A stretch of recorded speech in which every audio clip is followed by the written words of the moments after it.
merci d'être venu aussi nombreux. Donc le sujet, c'est, vous connaissez, c'est Newbie, banque alternative ou miroir aux alouettes. Je vais demander à chacun des trois intervenants de se présenter. Après, je vous dirai deux mots très rapidement sur Attaque, qui organise cette séance, ce débat. Et puis, je vous expliquerai aussi pourquoi on est trois, alors que vous aviez vu une invitation où il n'y avait que deux personnes. Et puis après, on attaque le débat. On a 2 heures. 1 heure, on propose 1 heure pour les présentations, les discussions.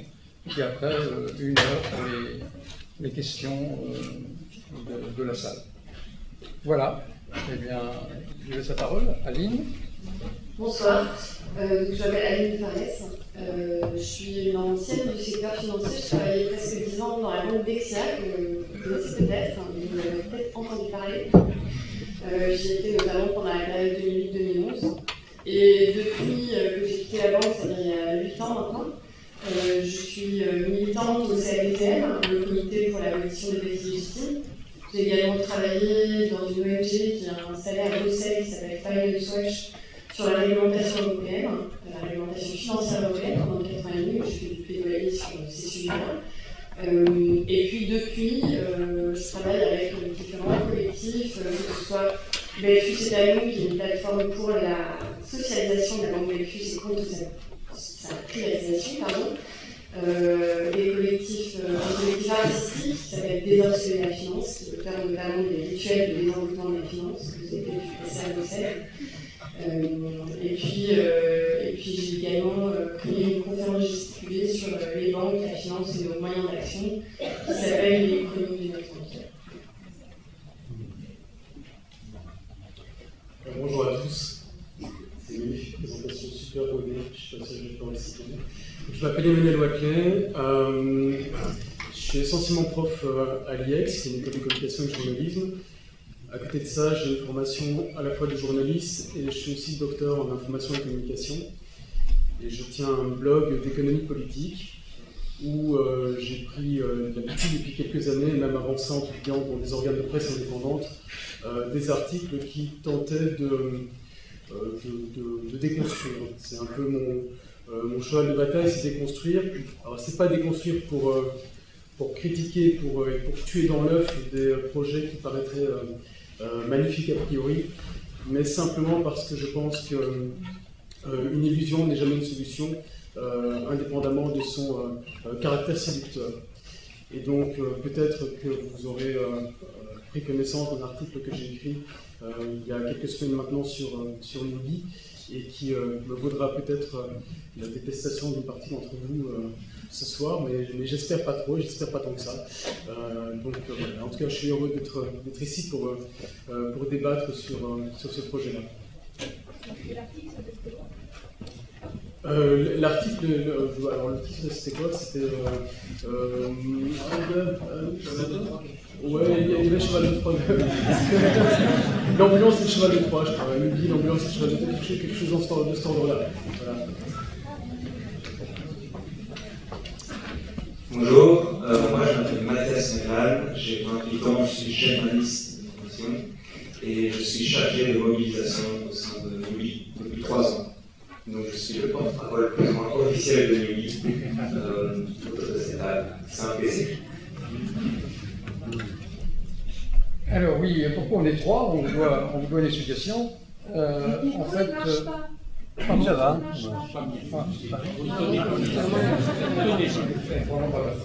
Pourquoi on est trois? Parce que au départ, il devait y avoir Aline et Emmanuel. Aline soutient le projet de Newbie. Emmanuel ne le soutient pas. Il a publié cet article dont il vous a parlé. Et puis moi, j'appartiens à Attaque et on m'a demandé d'organiser et d'animer un peu ce débat. Je ne connaissais pas Newbie, ou si peu. Je me suis dit, tiens, peut-être que j'ai envie d'être coopérateur. Et donc, j'ai lu attentivement, longuement, le prospectus de 180 pages qui était nécessaire pour la levée de fonds de 35 millions. Voilà. Et ça a posé des questions. J'ai fait une note que j'ai adressée à Aline, à Emmanuel, à tous mes compagnons d'attaque, et qui m'ont dit, bah quand même, tu poses des questions un peu rudes, ça serait bien que Newbie soit là. Et donc Newbie est là. Alors finalement, pour chacun des orateurs, bah, il y en a qui vont être contents, d'autres pas contents. Je pense qu'Emmanuel, il va considérer que son espace médiatique déjà restreint est réduit. Je pense que Mathias pense qu'il aurait dû être prévenu, que Newbie aurait dû être prévenu plus tôt. Et Aline, je pense qu'elle est satisfaite de la manière dont les choses se passent. Et voilà. Mais on est tous là, donc c'est l'essentiel. Alors Attaque, en 2 mots, pour ceux qui ne connaissent pas, c'est l'Association pour la taxation des transactions financières qui a été créée dans les années 95 en France et qui est implantée dans plusieurs pays du monde maintenant. Attaque organise des débats de ce genre tous les 15 jours à peu près, avec plus ou moins de monde, aussi bien sur le domaine politique, sur le domaine international, les traités commerciaux, sur des questions de société, la santé, etc. Et Attaque mène un combat politique clairement de gauche. À titre d'exemple, on vient de porter plainte dans le cadre des Dubai Papers auprès du bâtonnier de l'Ordre des avocats de Bruxelles contre 2 avocats, Schrift, bien connu en Belgique, et Janssen. Et on a appris que le bâtonnier avait ouvert une procédure disciplinaire contre ces 2 avocats. Donc vous êtes encouragés tous en tant qu'association et en tant que citoyens à porter plainte aussi. Plus il y aura de plaintes, plus il y aura des chances d'aboutir. Voilà. Alors, pour introduire le débat, Newbie, moi ça m'est apparu rapidement comme un truc vraiment étonnant. Surtout après la crise financière de 2007-2008, où finalement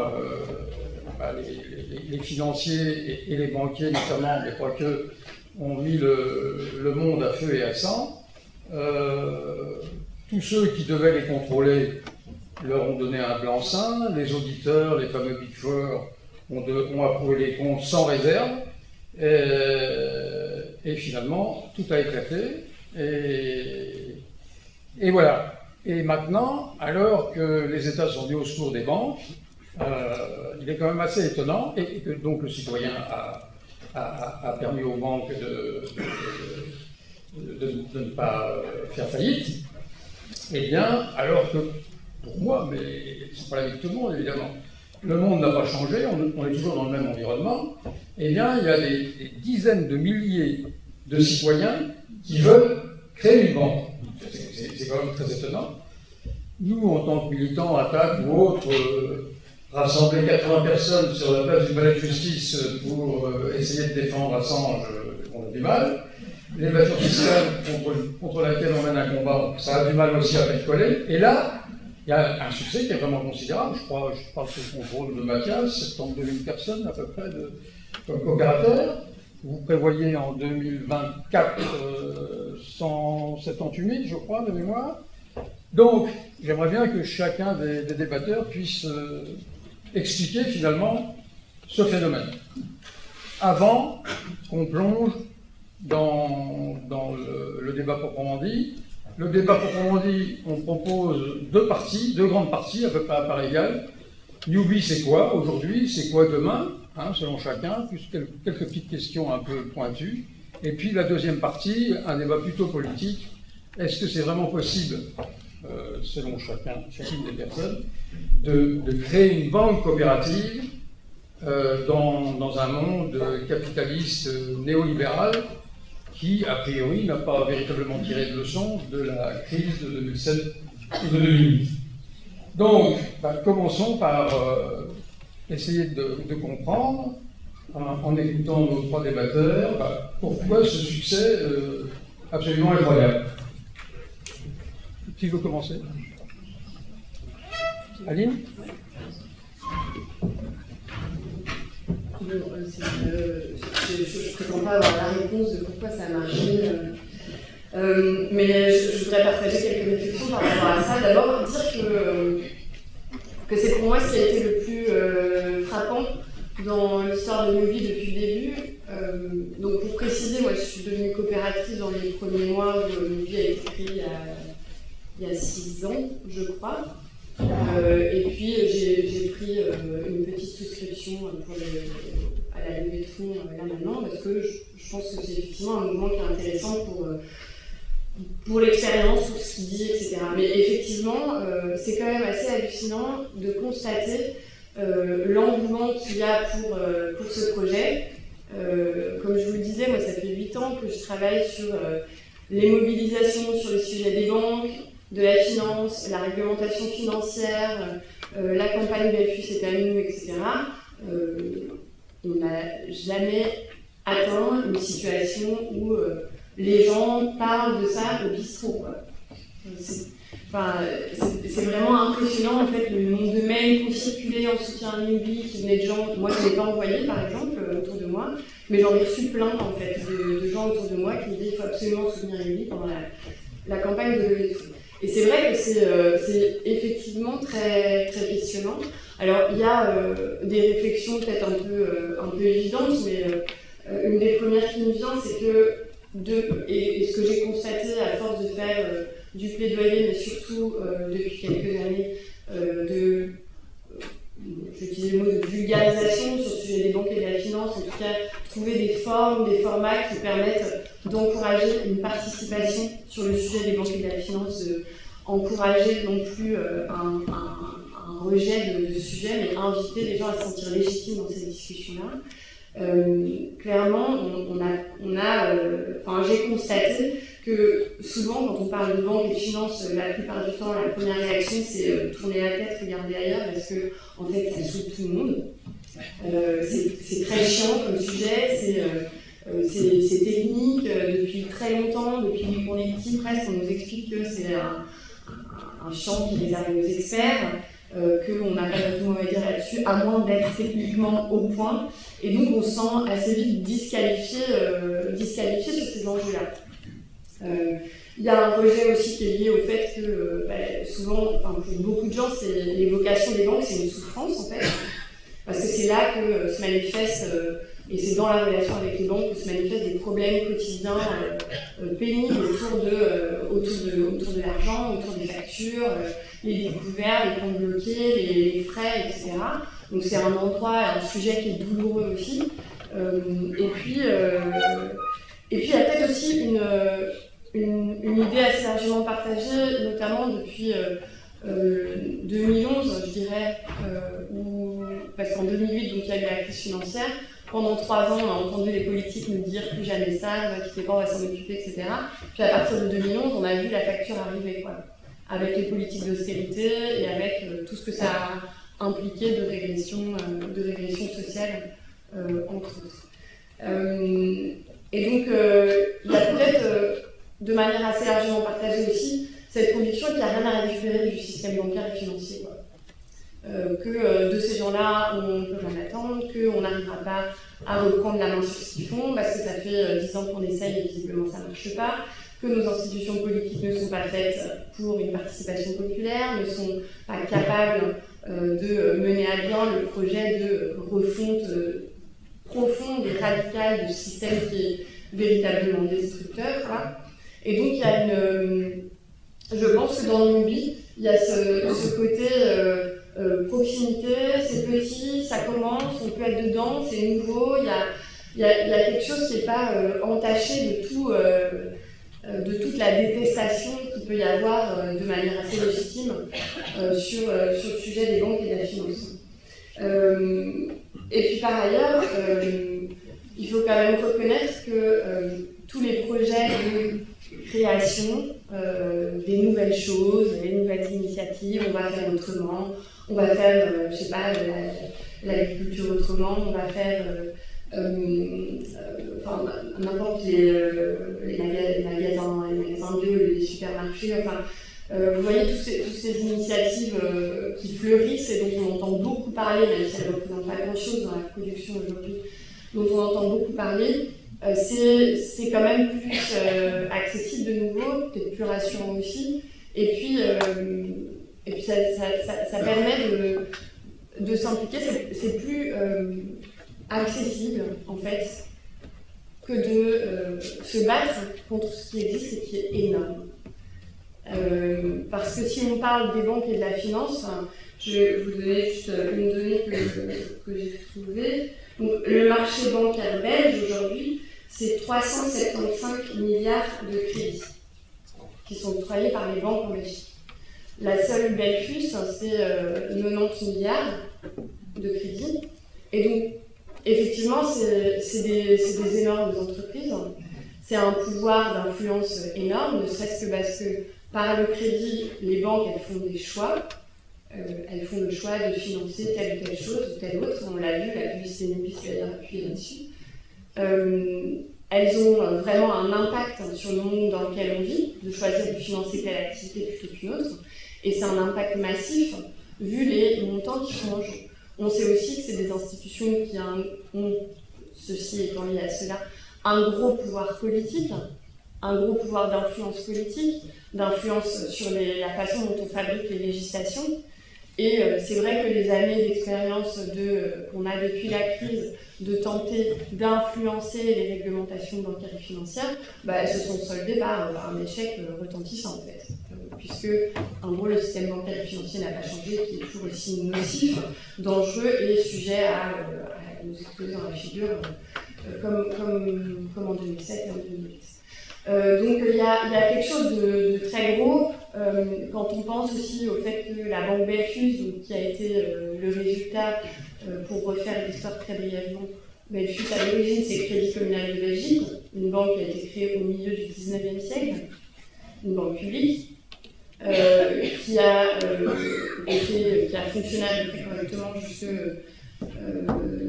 années 90, date à laquelle elle a été privatisée, elle s'est appelée Dexia. Et puis au bout de 10 ans, Dexia a fait faillite. Et il a fallu la sauver une fois, puis deux fois. Et en 2011, Etalège a acheté Belfus. Et bien même cet enjeu-là, c'est-à-dire qu'on a une banque en Belgique qui est de taille conséquente, c'est une des plus grosses banques de Belgique, et c'est une des seules d'ailleurs qui est détenue localement. Et bien juste ça, se dire que cette banque qui est publique, mais qui ne fonctionne pas dans l'intérêt de la population, on pourra y revenir après si ça vous intéresse, cette banque qui est publique, les gouvernements successifs depuis qu'elle a été rachetée par l'État, les gouvernements successifs ont pour projet de la privatiser. Bon, ils n'y ont pas encore réussi, mais c'est pas à cause de l'opposition populaire. C'est parce que juste ça foire, ils ne s'en sortent pas, le marché n'est pas bien, ils foirent, politiquement ils ne s'entendent pas, tout ça. Donc ça ne marche pas, ils n'arrivent pas à l'avancer. Mais ce projet, il est quand même là, et malgré le fait qu'il y ait un enjeu considérable lié à ça, mais ça paraît trop gros parce que c'est un gros bazar. Belfus, c'est des jeux d'influence, c'est un État, c'est des gouvernants, etc. Et effectivement, s'attaquer à ça, ça demande d'aller de l'énergie sur le long cours, à nos poumons, c'est des batailles, et souvent on entend que l'énergie compte, on en a marre, voilà, donc et que c'est difficile, etc. Donc je pense qu'il y a un peu de tout ça dans l'engouement pour Nubis. Je vous ai raconté des trucs que je n'avais pas forcément prévu de vous raconter, je sais pas si c'est pas venu comme propos, mais ça vient de la question qui nous a été posée. Et voilà, et je vais dire une dernière chose, si j'arrête là. Il faut qu'on accélère un petit peu. Ouais, d'accord, je vais m'arrêter là, puis je Emmanuel ? Donc oui, alors il y a eu un engouement incroyable autour de Nubis, c'est évident. À mon avis, c'est un engouement qui peut s'expliquer de multiples façons, par de multiples facteurs. Peut-être en premier lieu, alors pas en ordre d'importance, mais simplement c'est dans cet ordre-là que je le dirais. En premier lieu, grâce à une campagne publicitaire massive, abondante et qui me fait moyennement penser à l'alternative, puisqu'on est passé par des canaux comme Facebook, comme la régie publicitaire Publifaire, et on se rend compte que les vrais gros capitalistes ont bien raison de faire confiance à la publicité, puisque ça fonctionne très très bien. Que personne n'a pu passer à côté de Nubis ces dernières semaines, ça semble évident.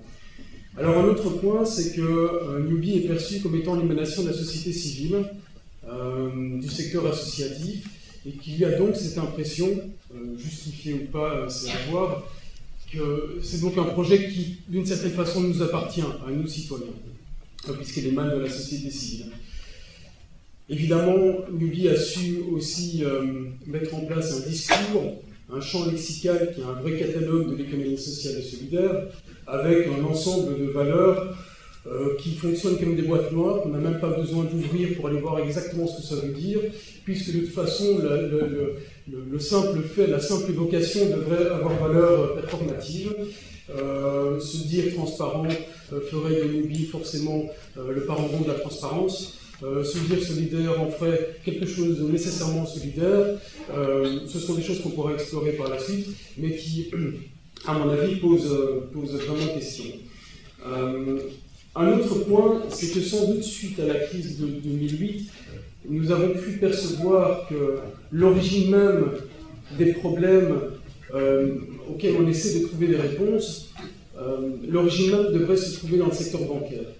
Et il y a là, à mon avis, quelque chose de fondamental et de peu compris, c'est que le secteur bancaire n'est que la conséquence, en tout cas l'état du secteur bancaire n'est que la conséquence d'un mode de production économique spécifique qu'est le capitalisme, et n'est pas la cause des problèmes de justice sociale ou de justice environnementale. Ce point-là, il est, à mon avis, essentiel, et j'espère que j'aurai le temps de le détailler un peu plus tout à l'heure. Mais comme la banque est perçue comme étant le problème fondamental, eh bien, si on s'attaque à la banque, c'est-à-dire si la société civile peut se réapproprier la banque, alors on aurait résolu quelque chose de fondamental par rapport à ces fameux problèmes auxquels on est confronté.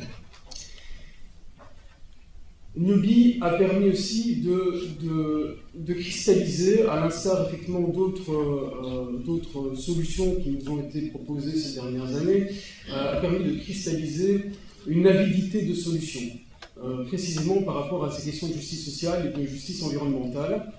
Le Newbie est à la banque, ce que le bio serait à l'agriculture, ce que le commerce équitable serait au commerce international et au commerce capitaliste, etc., etc. Donc on aurait là une solution qui aurait très bien qui aurait trouvé sa place magnifiquement dans le film Demain de Cyril Dion et Mélanie Laurent, un film auquel j'ai eu le plaisir de m'attaquer il y a quelques années. On m'en a aussi voulu un petit peu d'ailleurs.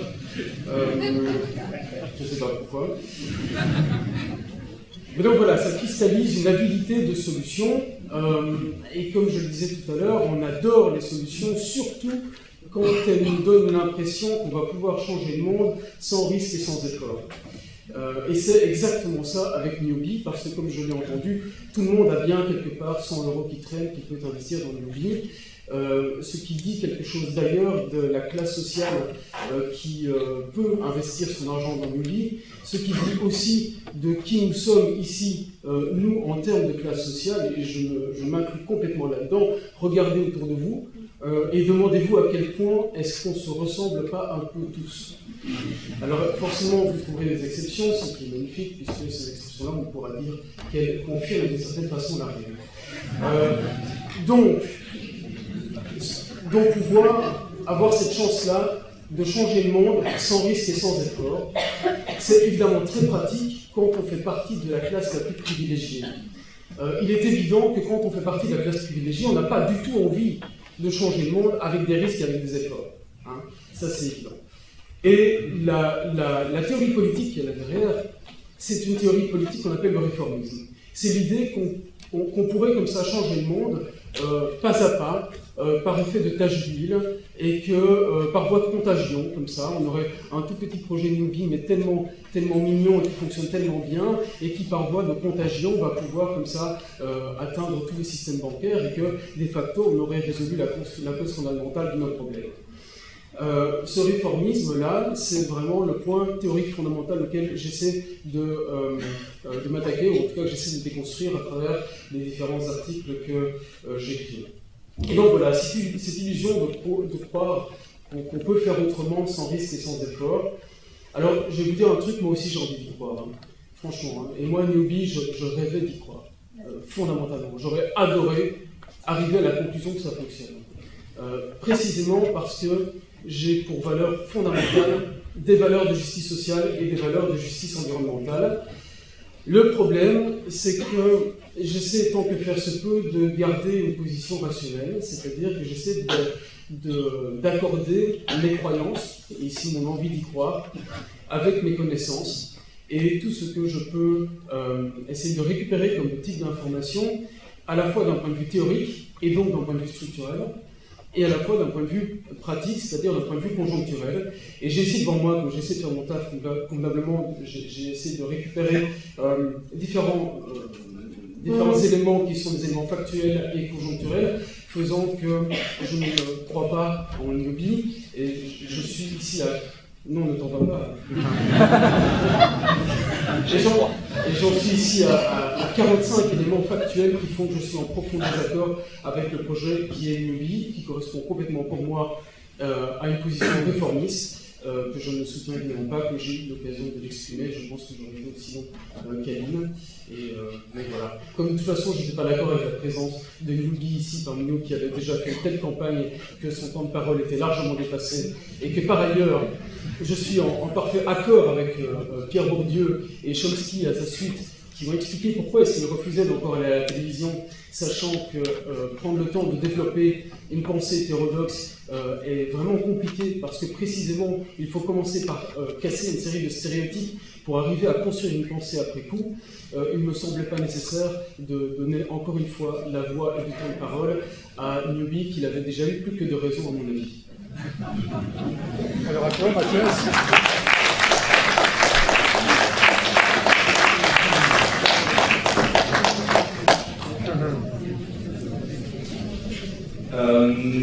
Je vais quand même m'exprimer un petit peu.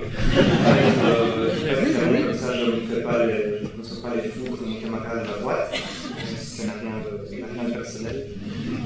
Mais donc, moi, pour répondre à la question, brièvement, en fait, c'est assez intéressant parce que je vais vraiment prendre telle quelle une étude qui est sortie en décembre, je pense, 2019, que j'ai lu cet après-midi, qui avait été postée aussi sur l'événement Facebook d'aujourd'hui, qui est une étude qui a été écrite par Cécile Piret et qui répond vraiment à la question pourquoi newbie. Donc c'est une dizaine de pages dans laquelle elle essaye de répondre à cette question et dans laquelle elle pointe quelques facteurs qui, pour elle, expliquent un tel engouement citoyen au sein de Newbie en quelques semaines. Et donc, je reprends ça non pas parce que j'ai pas envie de développer ma propre pensée, mais parce que je pense que je me retrouve vraiment, et a priori, on se retrouve vraiment au sein de Newbie avec ce constat. Le premier, c'est que, évidemment, Newbie vient titiller et vient apporter une réponse à la crise financière de 2008, qui a mis en lumière certains mécanismes qui ont provoqué un certain dégoût, un certain dédain, un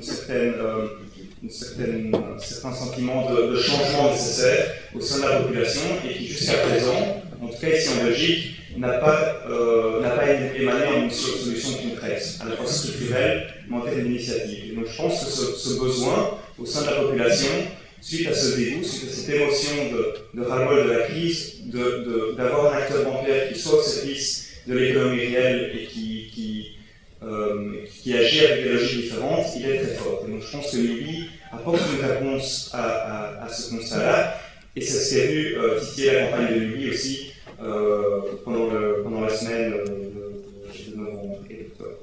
Ça c'est un premier point. Le deuxième point, c'est évidemment qu'il y a une vague de plus en plus importante de gens qui se posent des questions et qui veulent amorcer un changement, notamment par rapport à la question climatique, et que Newbie a la promesse, et dans sa structure, a la promesse de vouloir investir uniquement dans des projets de l'économie réelle belge qui s'inscrivent avec des balises écologiques. Et donc évidemment, se profiler comme la banque qui va non pas consacrer une partie de son métier à des produits financiers qui, depuis les années 80, sont devenus hyper importants dans la structure des banques, mais qui revient au cœur du métier et qui, en plus, dans ce métier-là, financent des projets qui ont des balises éthiques dans l'économie réelle belge. Je pense que ça, c'est un deuxième aspect que pointe Cécile Piret dans son étude et qui est un facteur qui explique pourquoi Newbie est un tel engouement. Au-delà de cet aspect écologique, je pense que Newbie vient aussi apporter certaines réponses, sûrement pas révolutionnaires, et ça je pense qu'il faut pouvoir l'assumer d'emblée, sur des enjeux sociaux. Donc, plafonner les salaires, c'est du jamais vu pour l'instant dans le secteur bancaire traditionnel. Plafonner la rémunération du capital, on n'a jamais vu non plus dans le secteur bancaire traditionnel. Donc, il y a vraiment tout un discours et tous des outils mis en place au sein de l'UBI pour aussi répondre à un enjeu social d'inégalité qui est une préoccupation qui vit au sein de la population belge de manière relativement forte. Un troisième point, je pense peut-être moins développé dans l'analyse ici, mais c'est aussi quelque chose qui a été mentionné par Aline dans son intervention, c'est en fait la reprise de contrôle. Puisque la boîte à outils coopérative permet une démocratisation assez forte des questions bancaires, des grandes orientations de la structure, et donc le fait que chacun s'y retrouve, puisse s'exprimer, participe, a son mot à dire et est un acteur de sa structure, est quelque chose qui parle aussi à beaucoup de personnes dans une conjoncture où il y a une désillusion de plus importante vis-à-vis de la démocratie. Redémocratiser des secteurs qui pendant des années ont été laissés aux mains des techniciens et aux mains des professionnels de manière relativement opaque, c'est quelque chose qui parle au sein de la population. Quatrième, et moi je l'assume complètement, c'est le tissu associatif belge qui a mobilisé avec ses réseaux, avec son historique et ses spécificités de mobilisation, et qui a pu aussi jouer sur un côté très belge. On a une mobilisation du tissu associatif à la fois flamand, bruxellois et wallon. Et l'UBI est une émanation de ces organisations, puisqu'en 2011, quand le projet a été fondé, il y avait 24 organisations de la société civile qui ont pensé ce projet. Et donc ici, en bout de course, ces organisations se sont mobilisées, ont mobilisé leurs militants, leurs sympathisants, leurs donateurs, leurs membres du personnel à travers leurs canaux et leurs spécificités de mobilisation propre, et qui en effet, je pense, a pu porter ses fruits. Donc je pense que ces 4 aspects-là expliquent parmi d'autres le succès et l'engouement de l'académie UBI ici dans la défense. Merci. Alors maintenant, on aborde la deuxième partie. On commence par parler Newbie à l'heure actuelle, c'est quoi? Et Newbie demain, ce sera quoi? Je vous propose d'allouer à peu près, allez, on va dire 20 minutes là-dessus. Donc il faudra être rapide pour chaque intervenant. Et puis après, encore 20 minutes sur le débat politique. Est-ce qu'on peut vraiment créer une banque coopérative durable, éthique, etc., dans le monde capitaliste? Bon, alors pour un peu lancer le débat, ayant lu le prospectus, moi il y a plusieurs choses qui m'ont étonné et qui peut-être étonnent les gens dans la salle, et je crois que les débatteurs pourront répondre. Pourquoi Newbie a-t-il perdu depuis 2011 autant d'argent? Pourquoi le projet est-il aussi long, puisque finalement on va perdre de l'argent encore jusqu'en 2024, jusqu'en 2023, pardon, de l'origine à fin 2023, on aura perdu à peu près 26 à 27 millions. Qu'est-ce qu'il y a d'innovant dans les produits bancaires qui sont proposés par Newbie? Est-ce que Newbie, c'est véritablement une coopérative? Moi, c'est vraiment un point qui m'a sérieusement interpellé avec ces 3 catégories de coopérateurs, les coopérateurs à 20 €, les coopérateurs à 2 000 €, les associations essentiellement, et les coopérateurs à 200 000 € la part, les investisseurs financiers. Pourquoi le groupe Monceau est-il intervenu, je crois, de mémoire, en 2015 ou 2016? Et est-ce que le groupe Monceau, qui est un groupe d'assurance international français, est éthique? Est-ce qu'on a des exemples de banques telles Newbie qui ont réussi en France, en Europe, et quels enseignements on peut en tirer? Et puis, dernière question en vrac, est-ce qu'on peut croire dans le business plan qui se déroule de 2019 à 2025, sachant que c'est en 2025 que les bénéfices commencent à se faire? Voilà, je vous propose de reprendre dans l'ordre peut-être de la première partie. Et puis si vous pouvez insister sur cette histoire qui préoccupe, moi, les trois natures de coopérateurs qui font que d'un côté on peut lire qu'un coopérateur égale une voix, mais d'un autre côté, quand on plonge un petit peu plus en détail, c'est pas exactement ça. Voilà, je vous laisse la parole. Merci pour les questions. Oui, d'accord. Aline, tu veux commencer? Comment?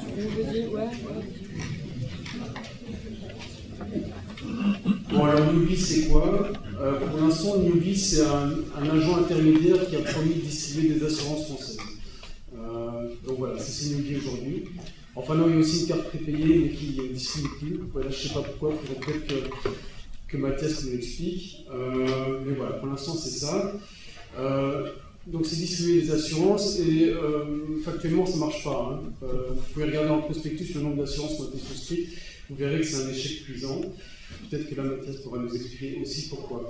Donc, est-ce que Newbie, c'est un projet citoyen qui est très belge, étant donné qu'au moment où l'offre a été lancée, 65% du capital était détenu par Monceau, donc ce groupe d'assurance française. Je doute un petit peu de la belgitude et du caractère citoyen de Newbie, mais bon, soit. Alors, la question du plafonnement des salaires, elle est intéressante. Juste pour vous fassiez une idée, le poste des salaires en 2018, c'était 643 000 euros pour 10 équivalents temps plein, ce qui revient à du 4 000 euros par mois, ce qui est vraiment du salaire de l'économie sociale et solidaire. Je pense que tous ceux qui bossent dans les ASBL aujourd'hui seront contents de savoir qu'ils gagnent ce montant-là. Oui, alors, plafonner le rendement du capital, alors ça c'est très chouette, c'est vrai que c'est bien, donc il n'y aura jamais de rendement au-dessus de 6%. Tant mieux, parce qu'il s'agira pour les coopérateurs d'apurer la dette au moins jusqu'en 2024, en tout cas il y a des dettes qui sont prévues. Autant vous dire que ce n'est pas demain qu'il y aura des dividendes. Hein. Je ne sais pas quand il y en aura, mais à mon avis il y en aura juste pas. Alors, on en vient à cette question qui, à mon avis, est une des questions les plus fondamentales, c'est ces trois catégories de coopérateurs. Donc il y a trois catégories de coopérateurs, des coopérateurs de part B, qui sont en fait potentiellement vous et moi, enfin plus vous que moi en tout cas, qui comprennent des parts à 20 euros. On a les coopérateurs de part A, ce sont plutôt des acteurs associatifs avec des parts à 2 000 euros, et des coopérateurs de part C, qui sont des coopérateurs des coopérateurs investisseurs avec des parts à 200 000 euros. Alors, je ne sais pas, Mathias nous expliquera les raisons d'être de ces trois catégories, mais enfin, l'intérêt en fait l'intérêt n'est pas le même pour chacun de ces types de coopérateurs, parce que pour qu'une décision puisse être validée, il faut que la majorité absolue des votants vote en faveur de cette décision dans chacune des trois catégories. Ça veut dire quoi? Ça veut dire pratiquement qu'en fait, n'importe quelle des catégories peut bloquer la décision. Pour vous donner une idée, au moment où l'offre a été lancée, il n'y avait que Monceau qui était présent dans cette catégorie de part C, ce qui veut dire que factuellement, Monceau était en mesure de bloquer toutes les décisions qu'il voulait. Ça, c'est un point. Et ce n'est pas un point de moindre importance, comme vous l'aurez compris. Il y a une autre entourloupe qui est absolument incroyable, ou alors j'ai mal compris, et j'aimerais bien avoir mal compris, c'est qu'une coopérative fonctionne selon un principe qui est simple et qui est a priori magnifique, c'est le principe d'un coopérateur et une voix. C'est-à-dire que peu importe votre rapport au capital, vous êtes coopérateur et à ce titre-là, vous avez une voix, ce qui garantit évidemment le processus démocratique de la prise de décision. Le problème, c'est que quand on regarde de plus près les coopérateurs de part C, on se rend compte que le groupe Monceau, à travers trois entités juridiques distinctes, en fait, détient trois parts au sein même du groupe de part C. Alors, je ne sais pas si vous étiez tous conscients de ça, ou alors je me trompe, et en fait, il ne compte que pour un seul, mais à la lecture du prospectus, je crois vraiment comprendre qu'il... Trois parts sur combien? Alors, au moment de l'offre, 3 parts sur 3. Aujourd'hui, c'est un peu plus, mais alors, il y a combien de plus? C'est 11. Donc, ils ne peuvent pas avoir la majorité absolue pour l'instant, mais c'est sans compter sur le fait que, et ça peut-être, ceux qui n'ont pas lu le prospectus en entier ne peuvent pas le savoir, mais il y a des futures recapitalisations déjà prévues.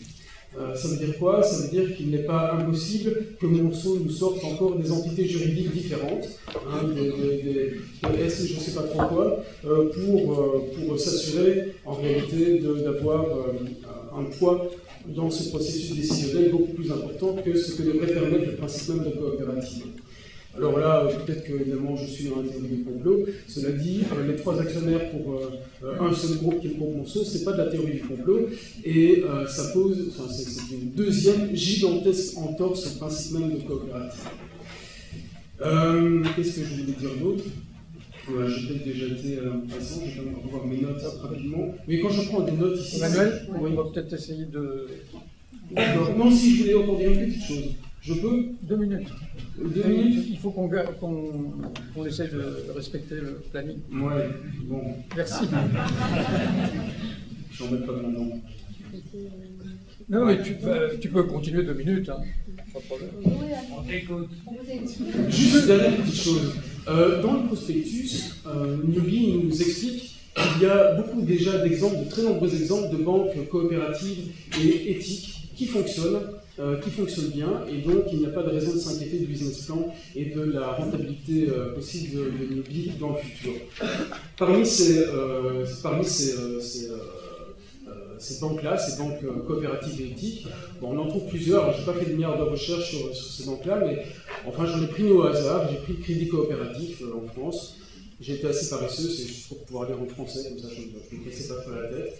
Et simplement, on se rend compte que l'histoire du Crédit Coopératif est émaillée de nombreux scandales et que certains produits financiers qu'ils proposaient contenaient en fait du Coca-Cola, du Vinci. Alors Vinci, c'est le projet d'aéroport à Notre-Dame-des-Landes, c'est du Carrefour, c'est toutes ces multinationales-là, dont, à mon avis, on ne peut pas considérer que le caractère éthique est leur qualité première.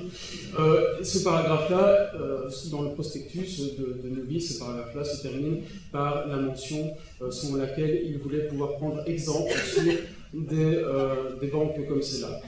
Moi, je n'ai pas tellement envie de prendre exemple sur des banques comme celle-là. À toi, Aline? Excusez-moi, je pensais juste qu'on allait parler de Newbie dans le futur. Après. Je sais pas, il n'y a pas de futur à Newbie pour moi.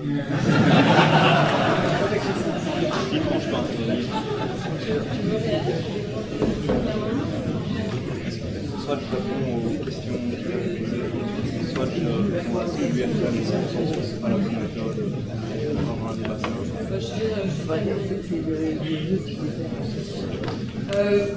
Bon, moi je vais prendre peut-être un autre endroit, mais déjà, juste pour préciser, Newbie c'est pas encore une banque, mais il y a une chose que je voulais relever qui est quand même intéressante, c'est que il y a quelques années, au début du projet, il y avait le gouverneur de la Banque centrale belge qui avait dit dans la presse de manière non officielle, donc c'est pas une position de la Banque nationale, mais c'est quand même une position du gouverneur de la Banque nationale, qui disait qu'il n'y a pas besoin de banque en Belgique. Et en gros, ce qu'il disait, c'est qu'il y a assez de banques, c'est bon, on est hyper bancarisé, il n'y a pas besoin de banque. En gros, ce qu'il disait, c'est qu'on n'a pas besoin de tester d'autres modèles. Le seul modèle qui fonctionne, c'est celui qu'on a. C'est des grosses boîtes actionnariales avec pour seul objectif la maximisation du profit. Et on est très bien avec ça.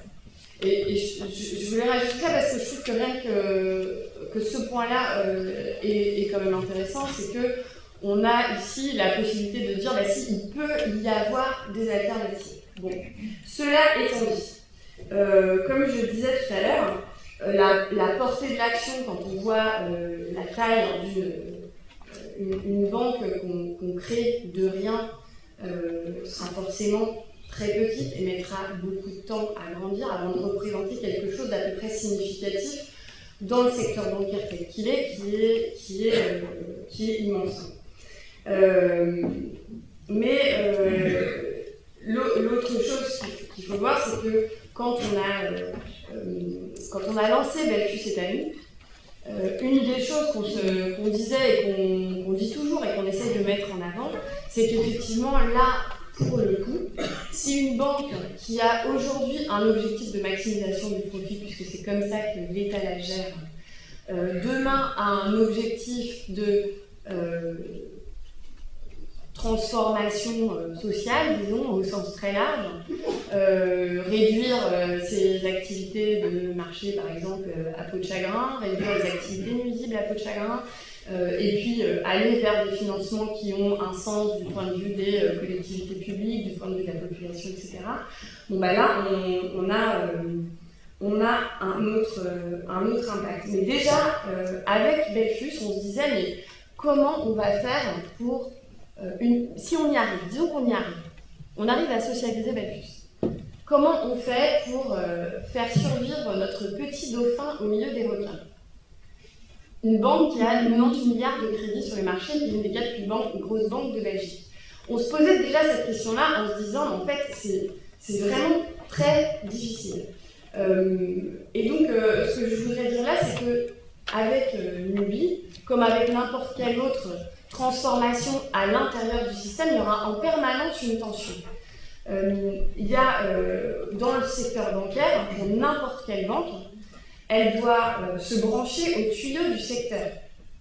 Parce que si vous avez votre compte chez Nubie, vous puissiez faire des paiements vers des gens qui n'ont peut-être pas leur compte chez Nubie, et c'est le plus probable en fait.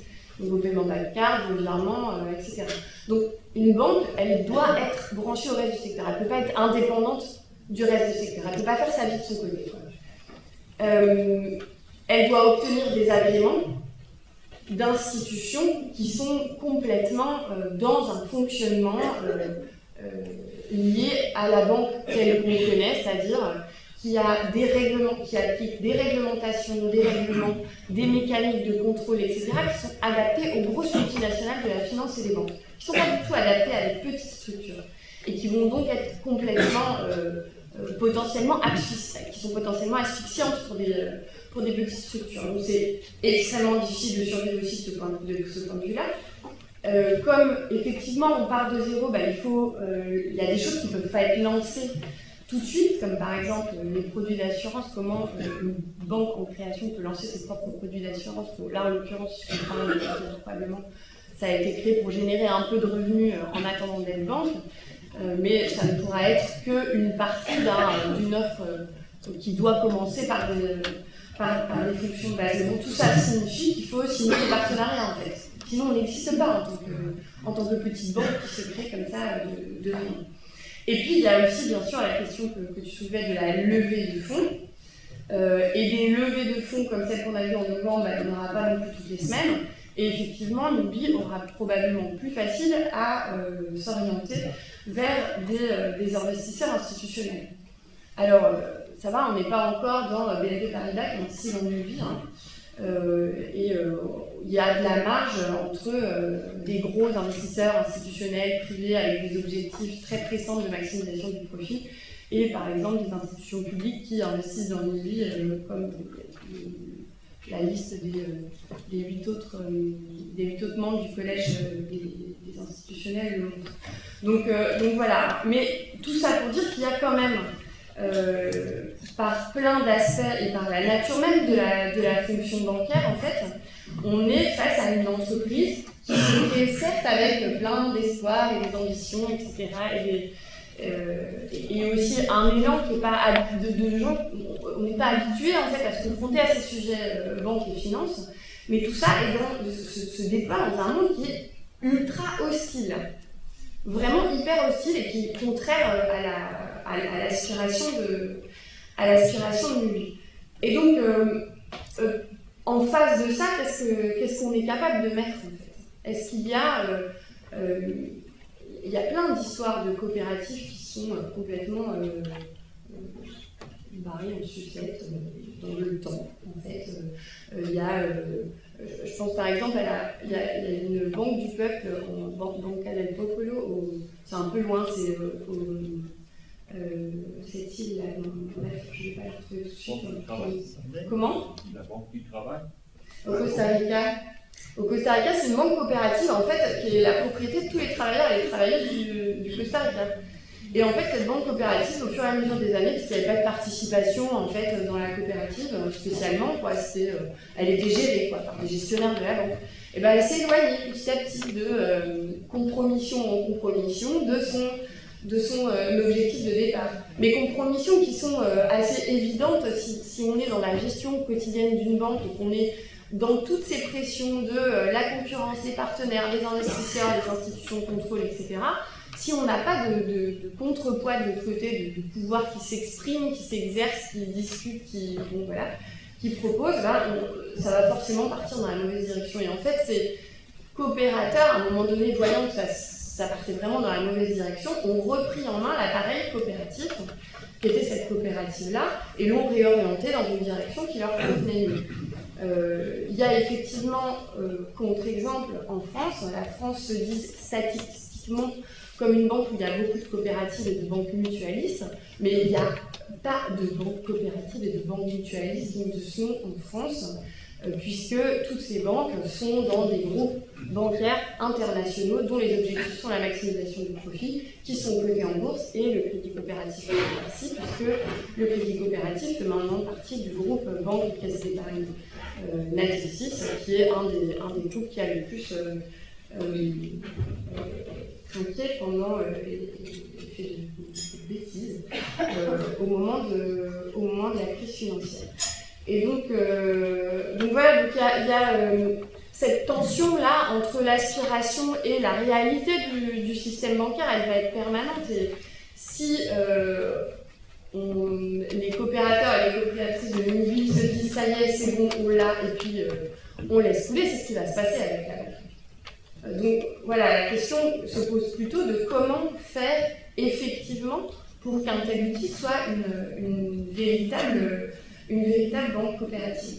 Mais il y a d'autres choses sur lesquelles j'aimerais commenter, mais peut-être pas tout de suite, qui sont le sujet de la sociologie des banques de Nubie. Après, on peut peut-être en parler dans le cadre des questions-réponses. Ouais. Il faudrait que Mathias puisse s'exprimer. La question de l'accessibilité aussi. Et puis je vais terminer juste en disant une chose que j'espère pouvoir développer un petit peu après, mais c'est cette idée que Nubie, comme je disais, ouvre une possibilité de parler de ce sujet de banque et de finance, qui pour moi n'a pas existé avant, mais ce que j'aimerais vraiment voir arriver, c'est que ce soit qu'un début, c'est-à-dire que les gens qui se sont mobilisés sur le sujet de Nubie, qui ont partagé et porté tout l'appel pour la création de Nubie, et puis toutes les autres personnes qui ont gravité autour et qui se sont intéressées, qui en ont discuté, qui se sont interrogées sur qu'est-ce que ça signifie cette histoire de nouvelle banque, se disent qu'on n'est pas du tout quitte avec l'existence de Nubie, de tous les problèmes qu'il y a dans ce système. Et donc j'espère vraiment que ça donnera des envies de s'intéresser au reste, le gros paquet en fait qui est à côté, et qui pourrait bien manger cette petite initiative, et de s'y confronter, de se poser des questions, notamment, et c'est cette idée-là que je vais développer plus tard, de qu'est-ce qu'on fait quand il y a une prochaine crise financière, parce que je ne pense pas que l'existence de Nubie suffira à nous proposer l'alternative dont l'atterrissage dont on aura besoin à ce moment. Mais j'en reparlerai. Mathias.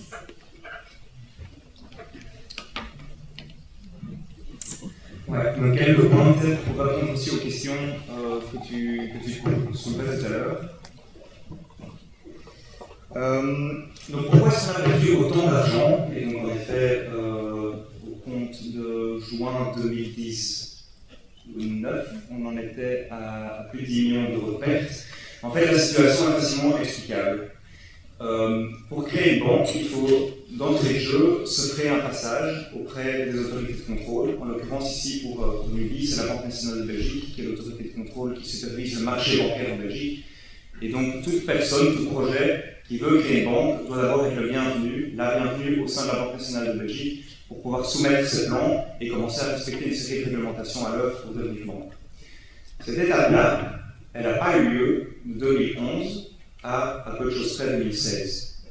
Donc, il faut se dire qu'à partir du moment où Nubie a été lancé, en tout cas à partir du moment où l'appel public a été fait en 2013 et que plus de 40 000 citoyens ont souscrit à Nubie, on a reçu un feu rouge d'emblée de la part de la Banque nationale de Belgique, avec des discours qui étaient plutôt teintés politiquement, de dire qu'il y a trop de banques en Belgique, il n'y a pas la place pour un nouvel acteur, on doit pouvoir stabiliser le marché existant, donc no way, il n'y a pas la place pour il n'y a pas la place de discussion pour pouvoir une nouvelle banque advenir sur le marché belge. Et donc ce n'est que, en fait, à partir de 2016-2017, qu'un changement à la fois d'attitude au niveau de la Banque nationale, mais aussi un changement de stratégie au sein de l'UBI, a permis petit à petit de créer une relation de discussion, et puis petit à petit de travail constructif avec la Banque nationale de Belgique. Et donc à partir de mai 2017, des discussions informelles, comme la terminologie l'exige, on a d'abord une phase informelle dans laquelle on doit avoir des discussions régulières avec l'autorité de contrôle où on soumet nos plans. À un certain moment, l'autorité de contrôle exige que notre dossier est suffisamment mature pour qu'on dépose une demande de dépôt formelle en tant qu'établissement de crédit, donc en tant que banque, auprès d'eux. Cette étape-là, elle est intervenue au terme de 1 an et demi de discussion informelle. Elle est intervenue en février 2019.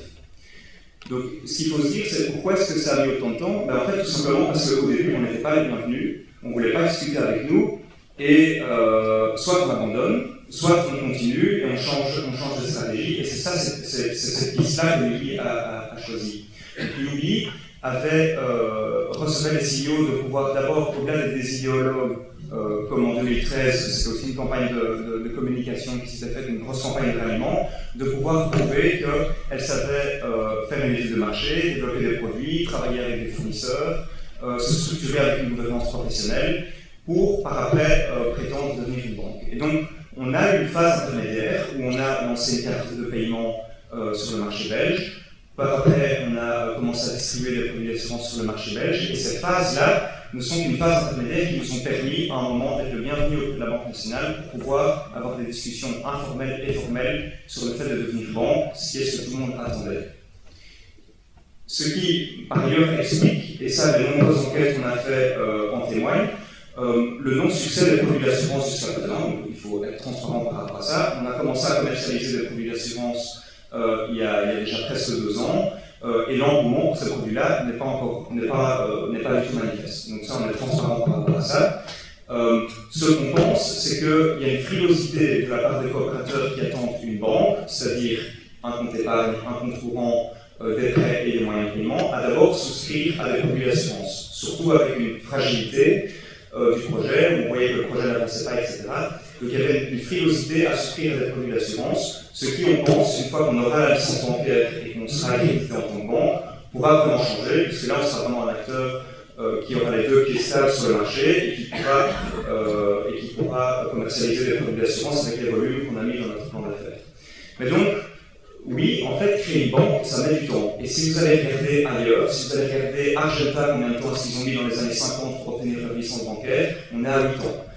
Et si vous allez regarder d'autres initiatives européennes sur le marché européen qui veulent devenir une banque et obtenir des autorisations de la part des autorités de contrôle, oui, ça met 5, 6, 7, 8 ans. Et donc c'est pas normal pour un projet comme le nôtre, qui joue dans un cadre constitutionnel qui est très fort, qui est hyper réglementé, de 1, s'il y a un passage auprès de ce monde, et puis 2, d'obtenir des accréditations suite à un respect de réglementation.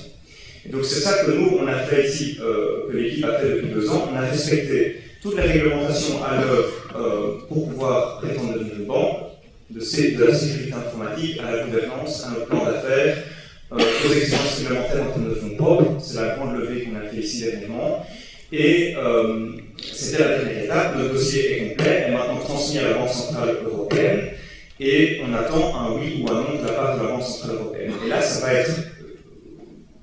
être blanc pour moi. Donc soit la Banque Centrale Européenne nous dit non, vous ne respectez pas certaines réglementations à l'œuvre, vous ne pouvez pas commencer comme banque, et à la fin, le projet s'essouffle, ou en tout cas l'Assemblée Générale va devoir se mobiliser pour trouver un plan B, soit on commence comme banque. Donc, dans les bilans de perte aussi, ce qu'il faut savoir, c'est que, évidemment, la perte, c'est une valeur comptable. Et en fait, dans ces bilans de perte, si on fouille un peu, il y a énormément d'investissements qui ont été faits. Pourquoi? Parce que la Banque nationale de Belgique exigeait que dans le cas de figure où on obtient la licence bancaire, on puisse vraiment démarrer rapidement les activités. Ce qui veut dire qu'en fait, nous, au sein de l'UBI, on a déjà investi massivement dans les modules informatiques qui permettront d'être opérationnels rapidement, c'est-à-dire à l'été 2020, avec la banque. Donc tous ceux-ci sont des investissements qui ont déjà été faits au sein de l'UBI. Il y avait la question de savoir si qui est innovant au sein de Newbie. Alors peut-être que ça va être un peu provocateur et paradoxal ce que je vais dire, mais en fait on innove peu, voire même on coupe dans toute une série de produits et de services et de manières de faire la banque qui depuis les années 80 et la grande vague libérale sont venus remplacer le métier bancaire de base traditionnel. Et en fait nous on se sépare de ces métiers bancaires-là, des produits financiers pour revenir au cœur du métier de la banque. Et donc en fait, l'innovation, elle est synonyme pour nous de revenir à la simplicité et revenir à un modèle de banque qui lève l'épargne, la transforme en prêt et offre des moyens de paiement auprès de ses clients coopérateurs. Donc, l'innovation, pour nous, c'est pas tant de trouver des produits complexes qui vont pouvoir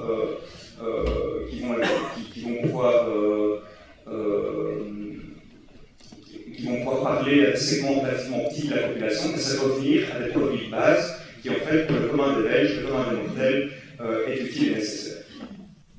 Merci. Alors, ouais. Non, termine.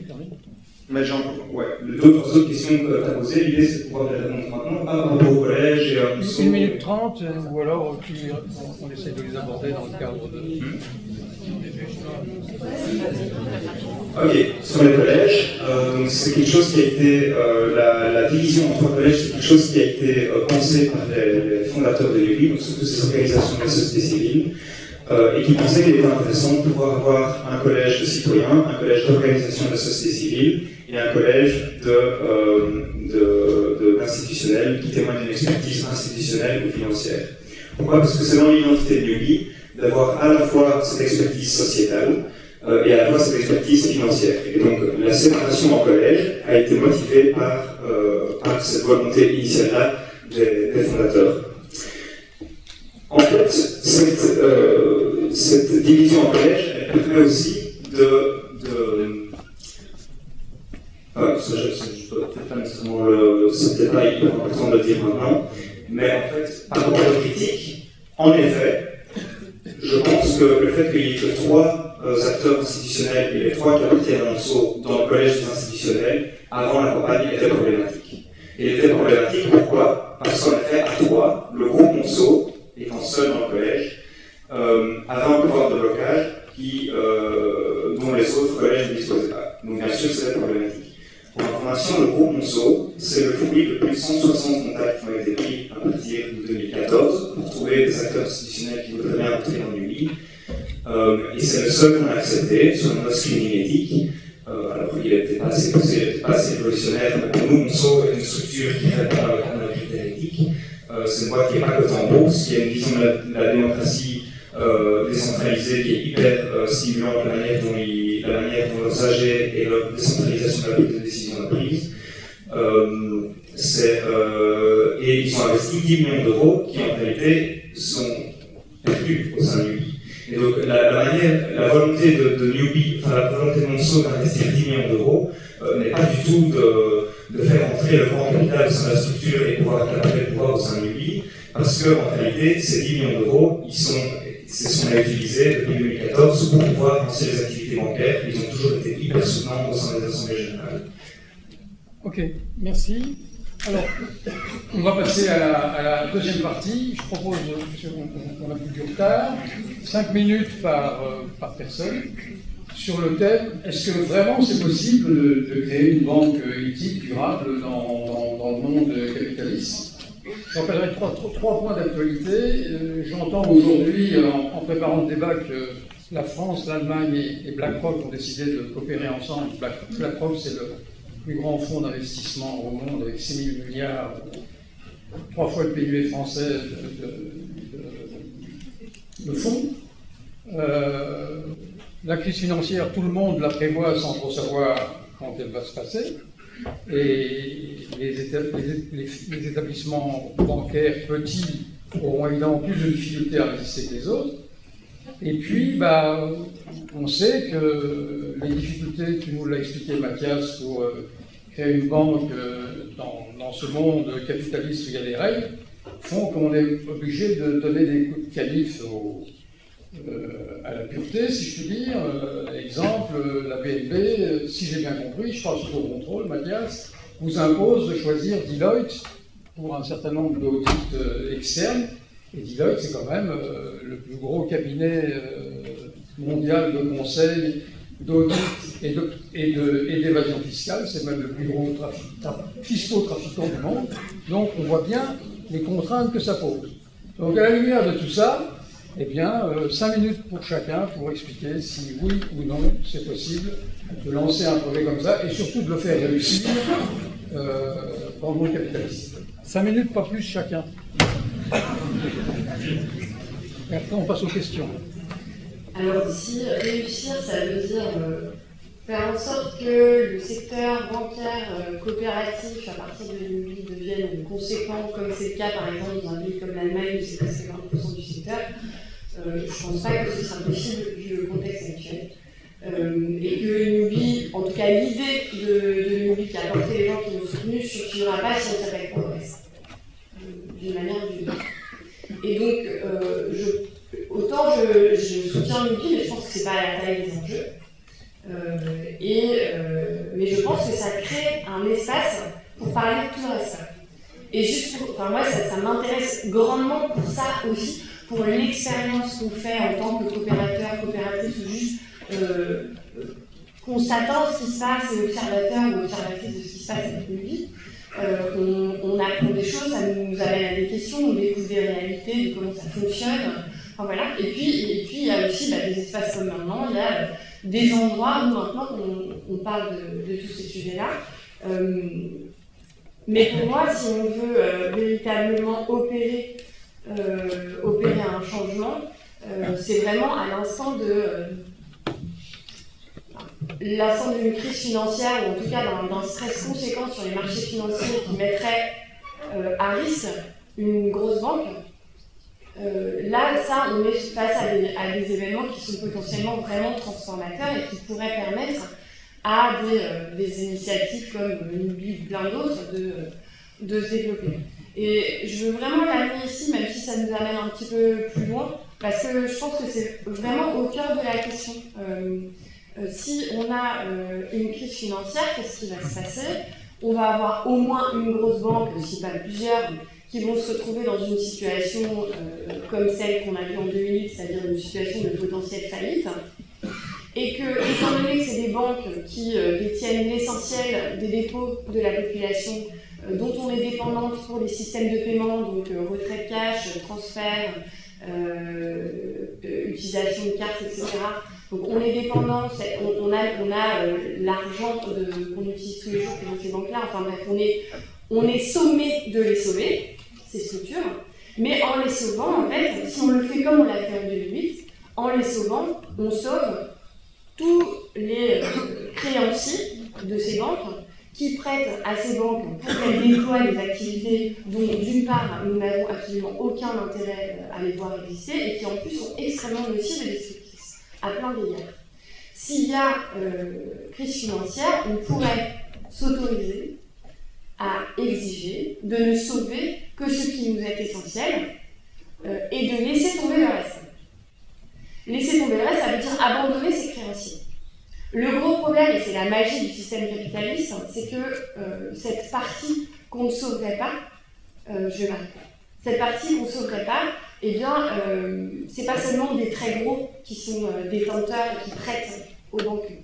C'est aussi plein de petits, à travers les fonds de pension, à travers les plans d'épargne pension, à travers les assurances complémentaires santé, à travers tout ça, vers quoi on est poussé au fur et à mesure où on détruit les services publics, les systèmes qui fonctionnent sur la cotisation, la sécurité sociale, la retraite par répartition. Et c'est un enjeu vraiment hyper important de penser ça aussi, en même temps qu'on pense l'UBI aussi anticipation que ça puisse être. On ne peut vraiment pas se limiter à croire que ça va fonctionner si on ne s'oblige pas à poser ces questions-là. C'est-à-dire, comment est-ce qu'on se donne les moyens d'abandonner tous les créanciers des banques au moment où elles vont se casser la figure pour ne garder que ce qui nous est essentiel et quand même réussir à subvenir à des besoins que sont un revenu pendant notre retraite, la possibilité de se soigner, la possibilité de se loger. Donc voilà, je voulais vraiment amener ce point-là parce qu'il me semble que c'est pas possible de penser une initiative alternative en dehors de tout le cadre dans lequel ça se passe. Et là-dessus, je suis complètement d'accord avec Emmanuel. Moi, le film Demain, pour ça, m'a posé vraiment un gros problème parce qu'il ne met le doigt que sur les alternatives. Des alternatives petites, voilà, qui existent, qui sont là, mais ne pose jamais la question du moment où il va falloir se cogner tout le reste. Parce qu'on ne va pas pouvoir faire cette économie-là. Très bien. Emmanuel, tu y vas? Alors, je vais juste revenir sur un petit truc qui a été dit tout à l'heure. Est-ce que le fait que Monceau ne soit pas coté en bourse est un argument en faveur de son éthique? Sachez qu'il a, par exemple, n'est pas coté en bourse non plus. Je ne suis pas sûr d'entendre un argument pour l'éthique. Sachez aussi qu'en cas de liquidation de Nubi, en cas de faillite de Nubi, donc de liquidation, sachez qu'il est prévu une reprise par le groupe Monceau. Ça, c'est un contrat qui existe. Donc sachez-le, C'est faux. Alors c'était faux, mais c'est dans le prospectus. Et or, le prospectus est introduit en disant que toutes les informations qui sont présentes dedans sont vraies. Donc, mais ok, très content de savoir que c'est faux. Sauf que le portefeuille d'assurance ne rend pas la caisse. Okay. C'est quand même une petite différence, c'est important. Ah, c'est une énorme différence. C'est dommage qu'elle ne soit pas dans le prospectus. Alors, est-ce qu'un projet comme Nubi est un projet qui est faisable ou pas? Là, je vais prendre quelques minutes aussi. Nous sommes dans un mode de production économique particulier qui est le capitalisme. En système capitaliste, d'abord, qu'est-ce que ça veut dire un système capitaliste? Un système capitaliste, ça veut dire que nous sommes dans un grand marché où tous les acteurs économiques sont libres. Quand je parle d'acteur économique, ça peut être un acteur bancaire. Ça pourrait, par exemple, être, que sais-je, quelqu'un qui a envie de lancer sa propre boutique de cannabis légal, de CBD, par exemple. On en voit beaucoup à Bruxelles pour l'instant. Qu'est-ce qui se passe? On a un nouveau marché qui s'ouvre, comme par exemple celui du CBD. Et comme ce nouveau marché s'ouvre, et que le marché est libre, on a plein d'acteurs économiques qui vont se précipiter sur ce marché-là pour avoir leur propre boutique de CBD. Le truc, c'est qu'il n'y a pas la place pour tout le monde. Forcément, on peut offrir du CBD, mais la demande n'est pas infinie. Hein. Nous sommes des êtres responsables, donc nous nous limitons. Et ça veut dire quoi? Ça veut dire que parmi ces acteurs qui vendent du CBD, certains devront disparaître. Pourquoi? Parce qu'il n'y a pas la place pour tout le monde. Et donc on a ces acteurs économiques qui sont en lutte pour leur propre survie. Et j'insiste vraiment sur ce point-là, c'est une lutte pour sa survie. Il ne s'agit pas ici de psychologiser le débat, à se dire que les capitalistes sont des méchants, qui sont avides de profit, qui sont emplis de cupidité. Non, pas du tout. Simplement, le gars qui a son shop de CBD, il a envie de survivre parce que c'est son gagne-pain. Comment on fait pour survivre dans ces cas-là, quand on est en concurrence avec d'autres acteurs économiques? On n'a pas trop le choix. On doit diminuer ses coûts et on doit maximiser ses profits.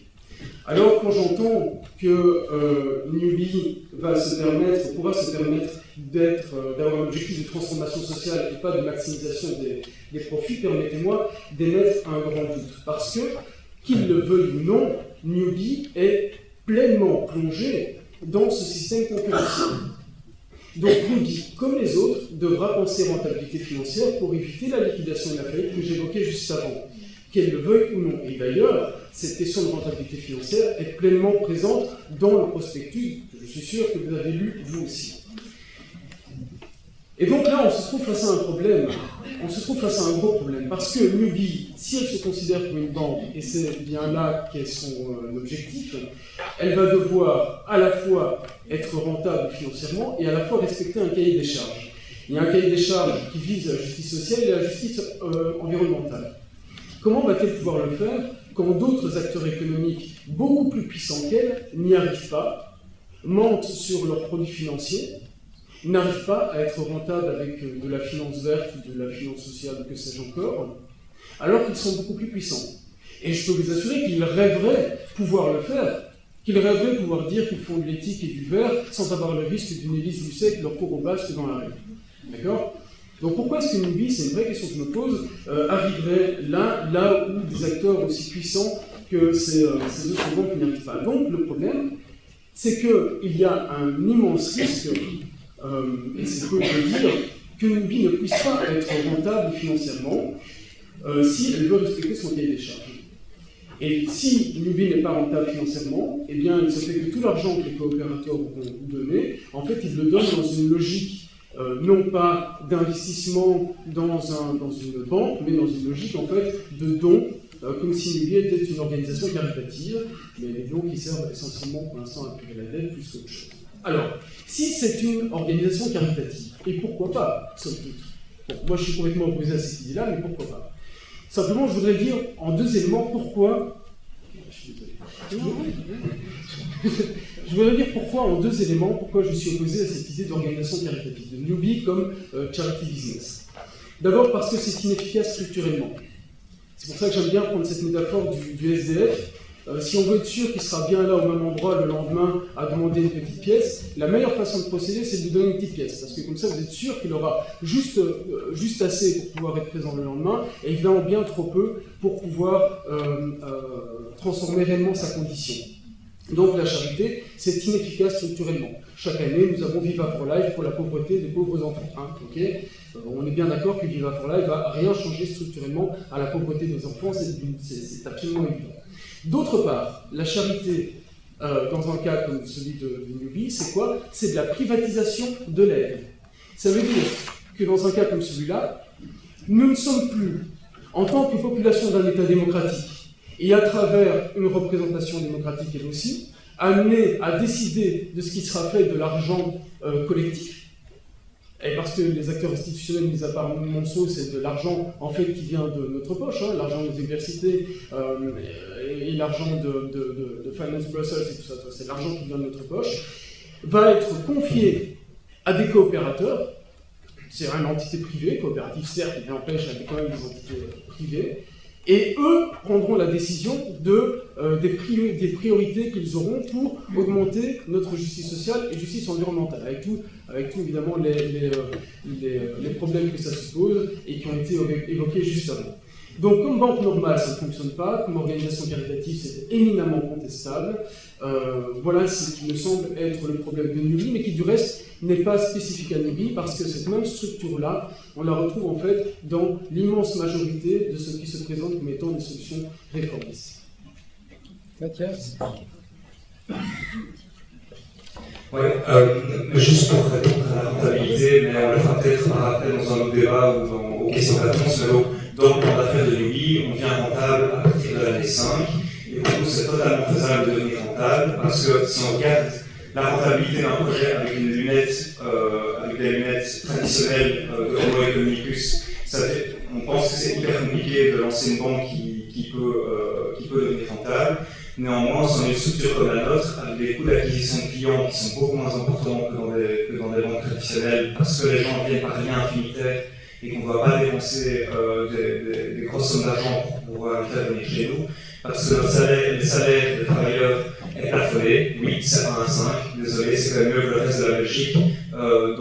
Dans des KBC, dans des programmes de la Fortis, on a de 1,44 à 1,48, donc c'est quand même déjà mieux que le secteur. On a ces coûts-là de personnel qui sont beaucoup moins importants.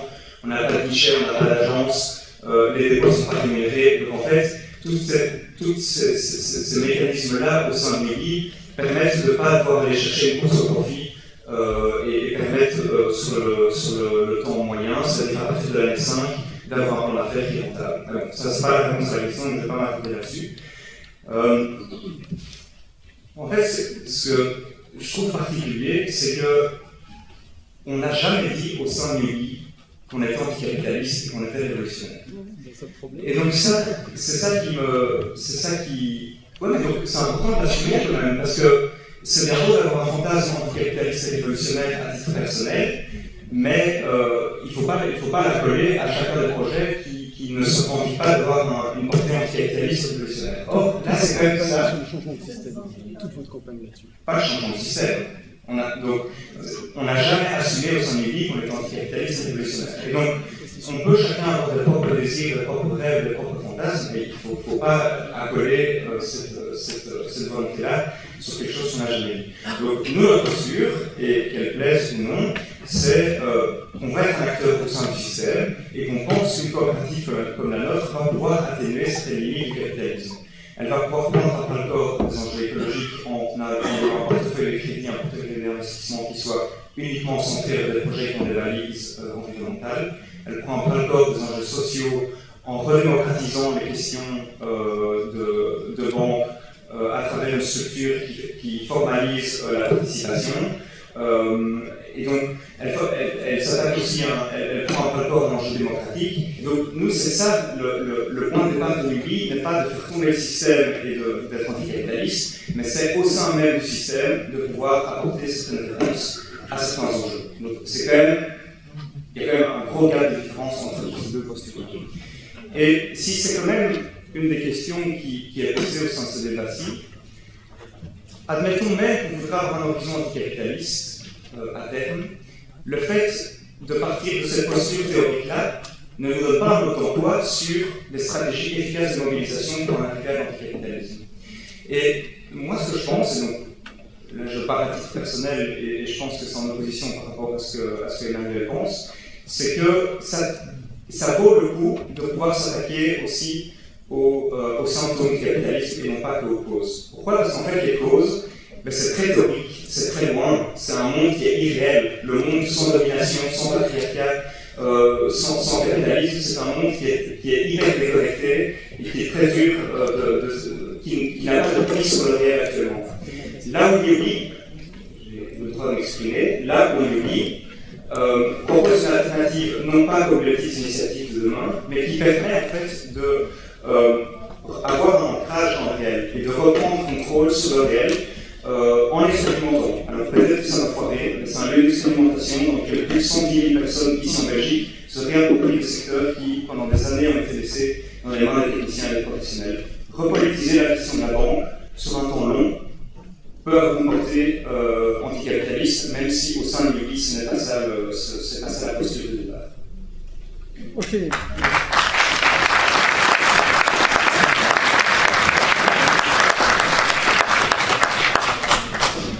Merci aux trois. Et écoutez, on passe aux questions-réponses. Alors, ceux qui ont des questions lèvent le doigt. On fait une question, une réponse ou trois réponses. Non ? Bon, on essaye de regrouper les questions. Voilà, première question ici. Mathias, quelle est la position de la banque par rapport à la dématérialisation totale des modes de paiement? Et pour Emmanuel, est-ce que tu serais prêt à... Désolé, je n'ai pas entendu. Quelle est la position de la banque par rapport à la dématérialisation totale des modes de paiement? Disparition du cash. Pour Emmanuel, à posteriori du débat, est-ce que tu serais prêt à nuancer un petit peu ton discours ou est-ce que tu restes aussi assez? Je voudrais juste faire une réflexion. Tu disais, Mathias, que vous n'aviez pas la prétention de changer la finance et la banque, mais je regrette, toute votre pub était fondée là-dessus. On change la banque, on change la finance. Et moi, je pense que ça a berné plein de gens, et que, tout comme on peut se tromper un jour, c'est peut-être un mauvais exemple, mais pour mettre ses poubelles, moi j'ai vécu ça il y a très longtemps, un jour un voisin s'est trompé, et toute la rue s'est trompée de jour. Parce qu'un l'a fait, donc l'autre le fait, donc l'autre le fait, donc l'autre le fait. Et je pense qu'il y a eu une publicité, alors consciente ou pas consciente, mais en tout cas mensonge, de faux, de mensonges, erronés, voilà, pour être poli, et qui a embarqué plein de gens, qui ont embarqué plein de gens, qui ont embarqué plein de gens.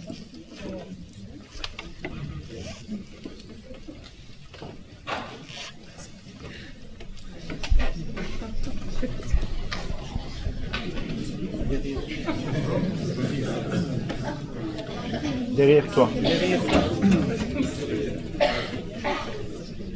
Quand on sait que le marché secondaire, le marché spéculatif, c'est 1000 fois plus important que le marché primaire, comment l'oubli peut s'imaginer traverser des dividendes sans spéculation, ou en tout cas sans produits financiers malsains comme il y avait en 2008 et qui refont la réparation? Comment c'est possible d'être responsable quand les autres ne le sont pas? Il y a plein de travail pour lever la main aussi.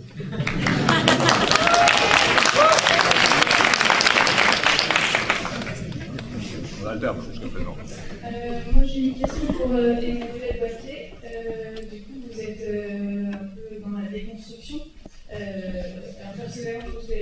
déconstruction est intéressante, mais c'est une étape. Et du coup, je voudrais bien vous entendre sur la suite en fait aux propositions, parce que l'argumentation par la négative, plus ça intéressant à notre époque, et surtout face à une réponse de masse. Du coup, je voudrais avoir l'après en fait.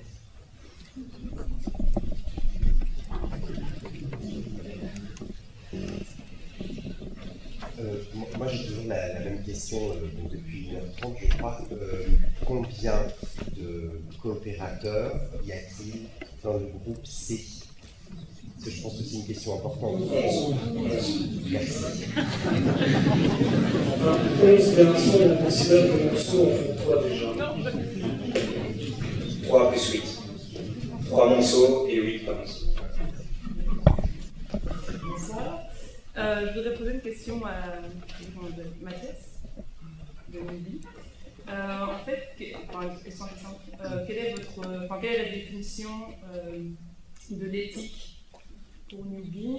Quels seraient les critères selon lesquels un projet est éthique? Voilà.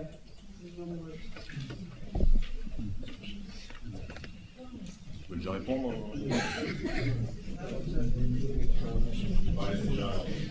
Il y a un monsieur qui lève le doigt depuis longtemps.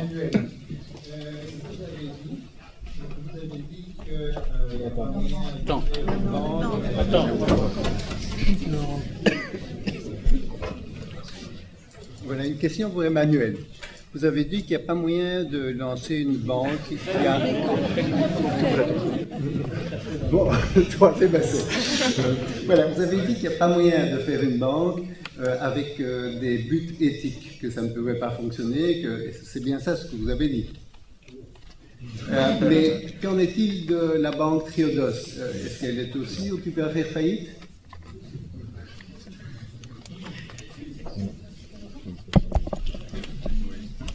On y va, hein? Ouais. Par rapport à la dématérialisation des moyens de paiement, dans notre plan d'affaires, on a prévu que chaque retrait qui sera fait avec une carte de Nubi coûtera 75 cents. Et donc, ça coûte à Nubi 75 cents qu'un client fasse un retrait avec une carte. Pourquoi? Parce que, évidemment, c'est ce que Aline disait au départ, c'est qu'en fait, créer une banque, c'est pas créer un supermarché. Créer une banque, c'est jouer le jeu avec des acteurs qui sont sur le marché, qui possèdent des distributeurs de billets, ce ne sont pas les nôtres. Et pour pouvoir avoir accès à ces infrastructures-là, en fait, on doit pouvoir payer ces acteurs-là. Et donc, soit on décide de se mettre en porte-à-faux et de ne pas travailler avec ces acteurs, mais du coup, impossible de faire des distributeurs, parce que nous, on n'a pas les moyens pour pouvoir développer notre propre infrastructure, notre propre réseau de distributeurs. Soit on joue avec des acteurs avec lesquels on ne voudrait peut-être pas participer, mais on offre aux clients la possibilité de retirer le cash. Donc en fait, de facto, puisque ça représente un coût immense, on est plutôt contre le cash et on favorise plutôt les cartes de paiement, puisque ce sera un coût exorbitant. Néanmoins, je n'ai pas une réponse figée non plus par rapport à ça, et je vous invite à venir créer un module de réflexion au sein de l'Assemblée générale pour pouvoir se positionner sur la manière dont Nubi pourrait répondre à cet enjeu-là collectivement au sein de l'Assemblée générale. Voilà pour l'instant ce que je peux vous dire. Par rapport à on change, alors il y a quand même une nuance par rapport à la question de madame, on change la finance, on change la banque, oui, et ça on l'a dit et on l'a redit, c'est-à-dire seulement pendant la campagne. On n'a pas le système capitaliste, on est révolutionnaire et on détruit le système capitaliste, on l'a jamais. Donc il y a quand même une nuance entre banque et finance et système capitaliste en tant que système économique de production. Donc, on n'a jamais dit qu'on est anti-capitaliste, on n'a jamais dit qu'on allait avec le capitalisme, on a dit oui, on va changer la finance en créant une nouvelle banque qui a des logiques différentes. Next, ou je continue, comment est-ce qu'on fait? On termine un petit peu. Je continue. Ouais. Combien de coopérateurs dans le collège? C'est 11, donc 3 Monceau et 8 autres. C'est qui? Donc il y a Smart, qui est une grosse coopérative belge qui en fait permet d'accéder au statut et aux droits d'employé pour toute une série d'indépendants, notamment les coursiers libéraux. Donc ça c'est un. Deux, c'est la Fondation pour la génération future, qui pour tout comme c'est une fondation basée à Namur et qui investit dans des fonds qui, selon leur méthodologie, sont des fonds verts. On a la SLB, le plan financier de la région Bruxelles-Capitale. On a la SOEXCOM, qui est le bras de l'économie sociale marchande de la région wallonne. On a la Fondation Chimay.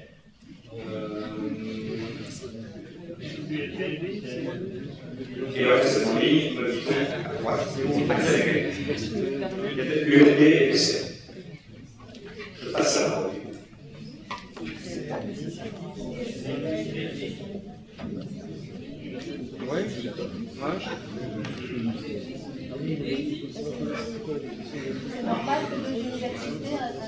La définition de l'éthique. Donc il y a 13 valeurs qui sont dans le statut du NUBI, que je vous invite à consulter, parce que si j'ai des mots, on va regarder évidemment, on manque de temps. Il y a 13 valeurs qui sont au sein de NUBI. Ces valeurs sont déclinées sous forme d'une charte qui va être soumise ici à l'Assemblée générale de juin 2020 et qui décline en politique et en procédure la manière de respecter ces 13 valeurs-là, à la fois dans notre gouvernance, notre fonctionnement interne et à la fois dans le portefeuille privé et le portefeuille d'investissement.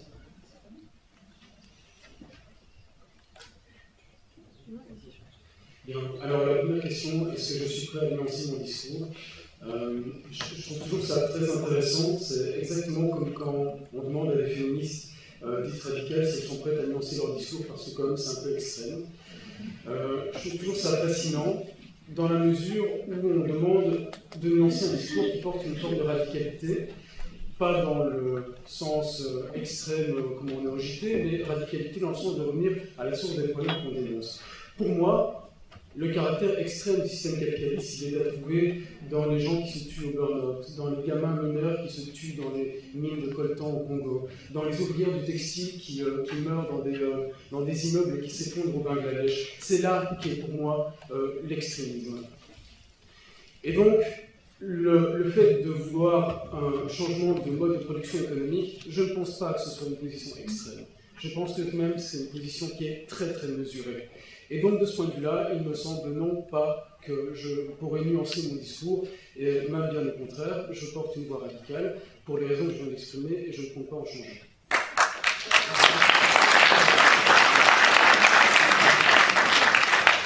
Sur la question de Triodos, j'irai assez vite, tout simplement parce que je ne connais pas Triodos, je n'ai pas analysé le sujet. Simplement, je sais qu'il y a une origine, en tout cas philosophiquement anthroposophique. L'anthroposophie, me semble-t-il, est parmi les organisations à tendance dérive sectaire. Je me souviens en tout cas avoir pensé même des enfants en école Steiner à l'époque, et c'était un grand moment. Je vous conseille à tous d'assister à ça parce que ça vous permet de faire de l'éconographie. C'est le moment où on m'a expliqué que mon fils ne verrait la couleur, n'aurait un crayon noir qu'en 6e primaire parce que c'est là qu'on voyait les ténèbres et qu'avant ça il ne fallait pas utiliser le crayon noir. Bref, l'anthroposophie c'est pas mon truc, vous l'aurez compris, mais Triodos je ne connais pas outre mesure. Bien. D'abord, Triodos n'est pas anthroposophie. Voilà, tant mieux. Si. Alors, je vous propose de nous battre tous ensemble après. Je vais juste répondre à la question sur les solutions, parce que c'est une question qui me semble absolument fondamentale, et que quand on porte une voix radicale, quand on porte une voix anticapitaliste, on a vite tendance à balayer la question de la solution, de la vraie solution ou de la solution pure, on la balaye d'un verre de main. Alors, je pense que pour qu'une solution soit possible, il faut d'abord être d'accord sur la cause du problème qu'on entend résoudre. C'est la raison pour laquelle j'ai tellement insisté sur la dimension capitaliste de ce système. Autrement dit, il faut pouvoir être d'accord sur le fait qu'on va d'abord essayer de déconstruire le mode de production capitaliste, à savoir la propriété lucrative privée.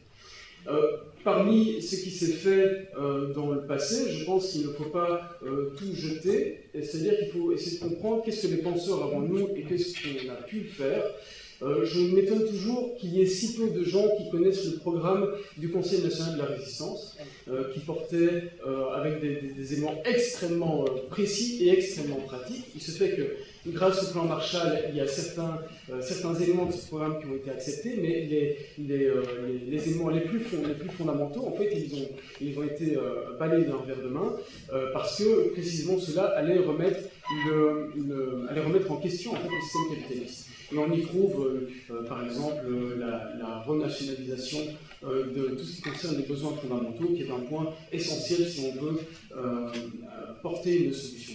L'autre problème, c'est qu'on a tendance à mettre ensemble 3 combats différents. Le premier, c'est mettre à bas le système capitaliste. Le deuxième, c'est assurer une transition. Et le troisième, c'est avoir un projet qui est neuf. Or, pour moi, il faut absolument distinguer ces 3 temps. Dans le temps de mettre à bas le système capitaliste, il y a une convergence des luttes qui est éminemment possible. Éminemment possible. La période de transition est une période qui est de transition, j'entends bien de transition révolutionnaire, je ne parle pas de transition à la Rob Hopkins, à laquelle évidemment je ne crois pas du tout, donc je parle bien de transition révolutionnaire. Cette période de transition, elle est nécessairement une période de très grande instabilité qu'on ne peut absolument pas anticiper, qu'on ne peut absolument pas prévoir. Et c'est pour ça que je parlais qu'il était impossible de penser des solutions sans risque et sans effort, parce que c'est légitime d'avoir peur, surtout quand on fait partie des classes les plus privilégiées. Et il ne faut absolument pas nier cet aspect-là. Et la troisième chose, c'est le temps de construction. Et c'est pour ça que les intellectuels sont importants. Je réfute les gens qui disent qu'il n'y a que la pratique, que l'empirique, que le terrain qui est important. Il faut penser. Il faut penser par de la construction théorique, il faut penser par de la fiction, il faut penser en écrivant des bouquins, en écrivant des romans, en écrivant des livres. Il faut absolument penser. Il faut penser pour nourrir et pour nourrir la phase de transition. Et d'ailleurs, c'est un point sur lequel j'essaie d'apporter ma part, puisque j'écris en ce moment un roman qui essaie de construire un nouveau mode de production.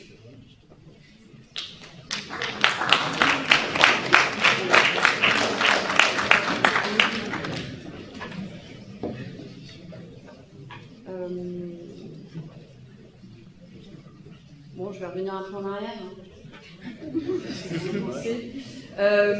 Non, je voudrais juste revenir sur une chose, puisqu'on parlait de Nubie tout à l'heure, qui est le sujet de la dématérialisation et le fait d'offrir ou pas des services bancaires d'agence. C'est un gros problème aujourd'hui, en fait, puisqu'on est dans une société qui ne permet pas de fonctionner si on n'a pas de compte bancaire. On n'a pas vraiment de choix, en fait. Il y a quelques personnes qui essaient de vivre sans compte bancaire, mais c'est de plus en plus compliqué quand même. Voire ça devient impossible, que ce soit pour toucher des allocations, pour toucher un salaire, pour tout un tas de choses. Et donc, le fait qu'il y ait de moins en moins d'agences bancaires dans ce pays, comme dans plein d'autres pays, pose vraiment des gros problèmes d'accessibilité de ces services de base. Parce qu'il y a des personnes, il y a des personnes, parmi les personnes âgées, il y en a pas mal qui sont pas du tout à l'aise avec les machines, avec les ordinateurs, qui ne comprennent rien. Les personnes qui ne savent pas lire en français ne peuvent pas se servir de ces machines non plus, ont besoin de parler avec des gens, des vrais gens. Il y a des gens qui sont juste réfractaires à l'utilisation de ces machines. Et donc voilà, il y a des personnes qui ne peuvent pas de GXM ou d'appli de paiement, etc. Et donc, partant du principe qu'on a cette fonction qui est une des fonctions essentielles du fonctionnement de notre économie aujourd'hui, en tout cas, on doit penser cette disponibilité si on veut penser une offre vraiment... j'allais dire universel, mais c'est pas vraiment ça. Enfin, en gros, permettre à chacun, à chacune d'accéder à ce service de là où il est et sous la forme qu'il ou elle le souhaite. Et là encore, on est sur une proposition qui ouvre des possibilités, etc., mais qui de fait, étant donné qu'on est sur une toute petite structure, qui n'a pas des gros moyens d'investissement, malgré les montants qui paraissent importants, 35 millions, je vous ai dit tout à l'heure le chiffre de 490 et quelques milliards pour l'ensemble du secteur belge, bancaire belge, bon, on voit qu'on est sur des tout petits montants d'investissement. On n'a pas la possibilité de construire un service qui soit accessible à toute une partie de la population. Et c'est là que je voulais aussi mentionner cette histoire de la sociologie des membres de Nubie, des coopérateurs et coopératrices de Nubie. Alors c'est juste un peu au pif, hein, parce qu'effectivement, comme tu faisais remarquer, par rapport aux personnes qui sont dans cette salle, un peu vite fait comme ça, mais à la soirée aussi qui était organisée samedi dernier par Nubie pour remercier ses coopérateurs et ses coopératrices. Bon, il y a à vue d'œil comme ça, on se dit, ouais, on se reconnaît un petit peu, on traîne parfois un peu dans les mêmes milieux, etc. Effectivement, on n'est pas dans la grande universalité, mais ce que je voudrais dire par rapport à ça, qui me paraît le plus important, c'est qu'une coopérative, comme n'importe quelle coopérative, elle ressemble à ses coopérateurs et ses coopératrices. Et donc, du coup, cette coopérative, comme n'importe quelle autre, va proposer des choses qui intéressent les personnes qui en sont membres. Alors, quand on voit qu'en Belgique, il y a quand même, je crois que c'est 40% de la population maintenant qui n'a même pas 1 000 € devant soi, se pose la question de quel service bancaire de base qui fournit ce service essentiel au fonctionnement de ces sociétés de base pour cette population-là. Toutes les banques privées s'en désengagent de plus en plus. Visiblement, la proposition de Nubie ne permettra pas, a priori, à tout le monde de rentrer là-dedans. Et donc, voilà, je remets encore une fois une couche sur ce sujet qui me paraît vraiment essentiel, de penser la socialisation du secteur bancaire, parce que c'est une fonction dont on ne peut pas encore, en tout cas, se défaire. Ça viendra peut-être, mais pas pour l'instant. Et en attendant, eh bien, il est absolument nécessaire qu'elle ne soit plus privatisée, qu'elle ne soit plus soumise à la maximisation du profit. Et je précise que rentabilité, en tout cas soutenabilité financière, n'est pas égale à maximisation du profit, comme c'est appliqué aujourd'hui à cette fonction. Voilà. Et juste pour terminer, parce que tout à l'heure j'évoquais penser la prochaine crise financière et s'autonomiser par rapport à ça, il y a une manifestation qui est organisée le 28 janvier sur la sécurité sociale en Belgique. Et il y aura des actions aussi qui seront menées le 28 mars sur le logement social. Sur les retraites, j'avais rien à l'agenda comme ça, mais bon, je me sûrement. Et je pense vraiment que ça a énormément, mais énormément à voir avec ce qu'on discute là maintenant. Donc voilà, je vais vous montrer ça. Merci. D'autres questions ?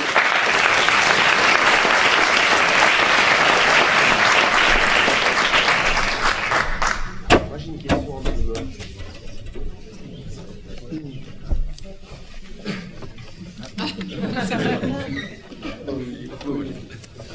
Je vous invite à être concis parce qu'il ne reste plus beaucoup de temps.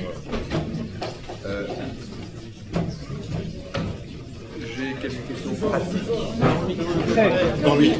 Vous m'entendez? Oui. Question pratique. Mathias vous avez parlé de petits modèles et notamment que les dépôts étaient non rémunérés. Ce qui n'a pas, c'est pas une grande différence par rapport aux autres banques aujourd'hui. Mais si un jour les taux devaient remonter et que les banques devaient rémunérer à nouveau les épargnants, ça pourrait modifier le plan, business plan. Est-ce que vous n'avez pas une crainte qu'à ce moment-là, les gens, assez naturellement, risquent de bouger leur fonds pour avoir une certaine rémunération malgré tout? Est-ce qu'il n'y a pas un risque là? C'était la dernière phrase de la question.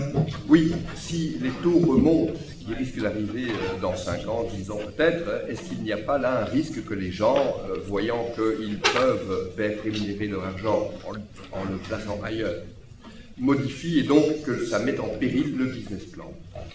Alors une question à Emmanuel. Est-ce qu'on ne peut pas faire une analogie entre Nubie et le mouvement politique écolo qui a été au départ un aiguillon dont personne ne voulait, personne n'écoutait, et puis qui petit à petit, comme Newbie, a gagné en importance, a écouté, a connu beaucoup plus de succès, et finalement a servi d'aiguillon. Et beaucoup de thèmes des écolos ont finalement été repris par les autres partis politiques, ce qui a été finalement au départ initié par écolo, et ce qui pourrait être une analogie avec Newbie. Ça, c'est une question que je me pose. Et enfin, une question à Mathias encore, ou à Madame. Est-ce que lorsque la crise financière numéro 2 après 2008 se pointera sur le bout de son nez, sera effective, est-ce qu'une banque comme Newbie serait plus exposée, entraînée avec le reste, ou moins exposée du fait de cette prise de position plus éthique? Est-ce qu'il y a plus de chances que Newbie survive, passe le cap, ou moins de chances du fait de sa petite taille? Voilà. Encore deux questions, et puis après, on fait les réponses. On doit quitter l'amphi à 21h10.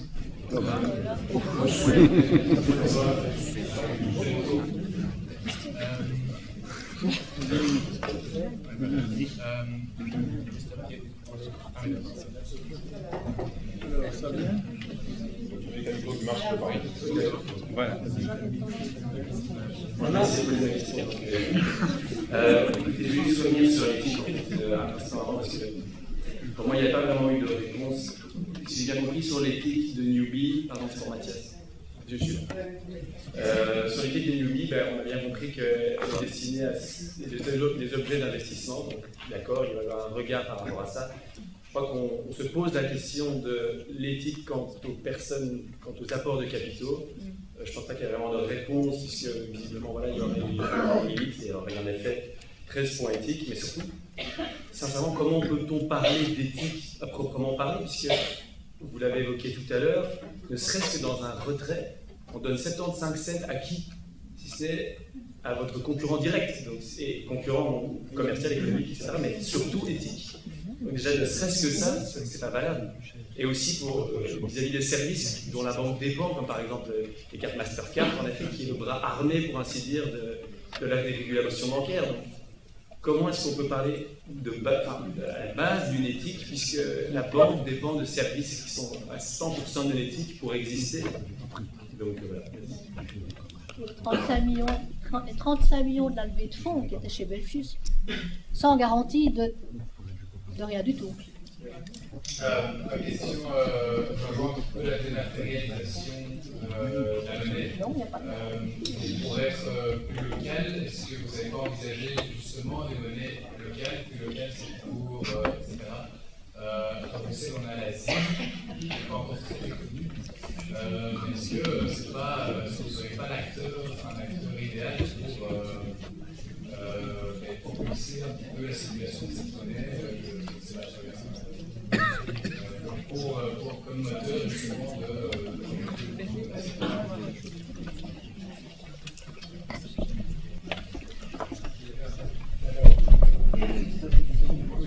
Alors une question pour Mathias, pourquoi Newbie s'est-elle lancé dans la commercialisation de contrats d'assurance ou bien on se torrit le mot de produits qui déforment le destin?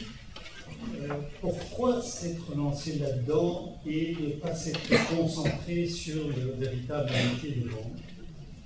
Et alors une remarque que vous pouvez comprendre comme une question, suite à ce que Aline a bien rappelé quant à l'accessibilité bancaire, accessibilité qui sera quand même très restreinte vu le très petit nombre d'agences.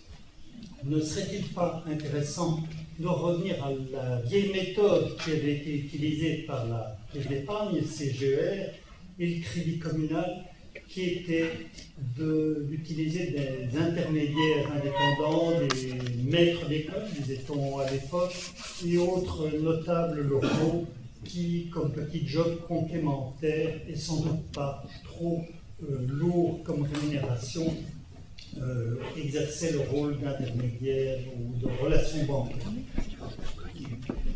Ok, je propose que vous répondiez.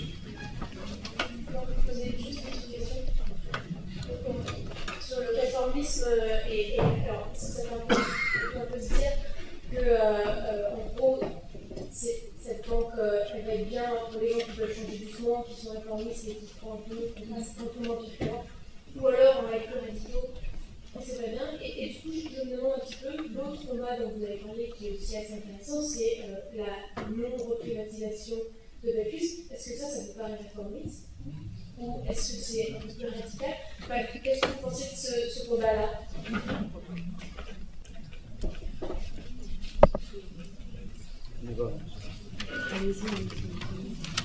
Ouais. Par rapport à l'éthique, je pense qu'en effet, il y a plein de trucs à répondre là-dessus, mais tu poses des questions bien spécifiques. Donc, par rapport à l'apport des capitaux, je ne suis plus intéressé par rapport à il y a 35 millions qui ont été élevés ici pendant les semaines de campagne. Sur ces 35 millions, 31 millions viennent des organisations, viennent des citoyens, pardon. 2 millions viennent des organisations de la société civile, et 2 millions viennent des acteurs institutionnels. Donc en fait, la provenance des fonds et la peur du grand monceau et du grand bras armé du capital qui en fait possède Newbie, c'est faux. En fait, la majorité du capital de Newbie, à l'heure actuelle, si on prend une photographie maintenant, elle est détenue par des particuliers et par des citoyens, pas par des institutionnels. 2 millions viennent des institutionnels. Par rapport aux 55 cents de Mastercard, oui. On a travaillé Mastercard, oui, on s'est audité par Deloitte, oui, notre rapport d'installation se peut faire par KPMG, oui, on doit passer par des acteurs existants pour les retraits de billets. Voilà, en fait, à nouveau, c'est ça la question, c'est savoir si à chacun de ces petites concessions qu'on a pu faire, est-ce qu'on poursuit le chemin ou est-ce qu'on s'arrête? Et en fait, la vision Newbie, elle est celle-là, c'est oui, en fait, dans la création de la banque, tu pars du projet-là, tu joues dans un cadre institutionnel qui te fait pousser ton curseur éthique le plus possible par là-bas, à toi d'aller le récupérer de plus en plus vers la radicalité et les valeurs du projet de base, mais sur le chemin, tu perds des plumes. Et on a perdu des plumes parce qu'on a travaillé avec des Big Four, parce qu'on travaille avec Mastercard, mais créer une banque, c'est ça. Sinon, on ne créerait pas une banque, et c'est impossible de créer une banque dénuée de contexte actuel. Donc, vous arrêtez si vous devez virer la moitié des personnes parce que vous êtes concurrent ou... Est-ce que vous allez vous arrêter si vous devez virer la moitié des contributeurs, enfin des gens qui travaillent parce que vous devez être concurrent? À quel moment vous arrêtez? Non, c'est pas différent. Il y aura de plus en plus de concessions. Donc, en effet, il y a toute une série de... il y a de plus en plus de concessions où des questions vont se poser, mais en fait, la boîte politique de Newbie permet d'adresser ces questions collectivement. Et je pense que c'est ça la force du projet, c'est de rassembler des personnes qui vont en fait rediscuter ces questions-là et non pas décider de qu'est-ce que... On ne va pas imposer nous ce qu'est l'éthique. Ce sont aux gens d'aller pouvoir se positionner collectivement à travers le processus d'intelligence collective, de bien on veut financer ceci, mais pas ceci, et comment est-ce qu'on se positionne par rapport à des enjeux auxquels on va être confronté. Oui, ça va être dur. Oui, créer une banque va être dur. Oui, être rentable, ça ne va pas être facile. Oui, il y a des concessions qui vont devoir être faites, qui ne vont pas être agréables. Mais démocratisons ces questions-là. Réapproprions-nous collégialement plutôt que de les laisser aux mains des experts. C'est ça aussi l'expérimentation de vie. On ne vient pas avec un projet pur. Créer une banque qui soit pure dans un système capitaliste, évidemment que c'est impossible. Mais au moins, il y a le mérite de repolitiser et de mettre ces questions-là à l'agenda politique. Monnaie locale, il y a plein de bons contacts, mais on doit commencer petit avec des volumes et des produits qui sont restreints, donc tout ce qui est un peu de la niche, et donc avoir une solution de paiement vraiment pour les monnaies locales, ce sera post-licence, une fois que là on aura plus de marge de manœuvre pour pouvoir développer des produits qui touchent plus de la niche. La commercialisation des assurances, parce que ça c'est quand même important. 4 ans après le lancement de la banque, 30% des revenus viendront de la produit d'assurance. Sans produit d'assurance, sans commission sur le produit d'assurance, dans une conjoncture économique à taux d'intérêt très bas, le métier de base ne rapporte plus. Donc, voilà la réponse.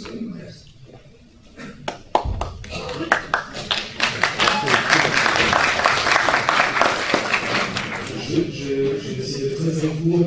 Alors, si Newbie est au secteur bancaire, c'est écolo, a été à l'écologie politique, et bien on voit le succès de l'écologie politique. La question sur la resocialisation de Bacchus, c'est ce que je la soutiens ou pas, je la trouve magnifique cette question, et elle me met magnifiquement mal à l'aise aussi. Pourquoi? Parce qu'il y a deux mouvements en moi qui s'opposent.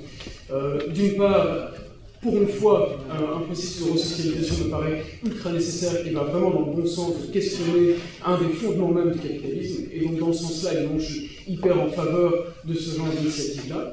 Et d'autre part, malheureusement, à différents égards, et même à de très nombreux égards, la classe politique et la classe de business appartiennent à une même classe. Et donc, je suis un peu mal à l'aise dans l'idée de se réapproprier cette banque-là en restant au sein même du système capitaliste. Donc, voilà, je suis en tension par rapport à ça, mais merci pour la question qui est très belle.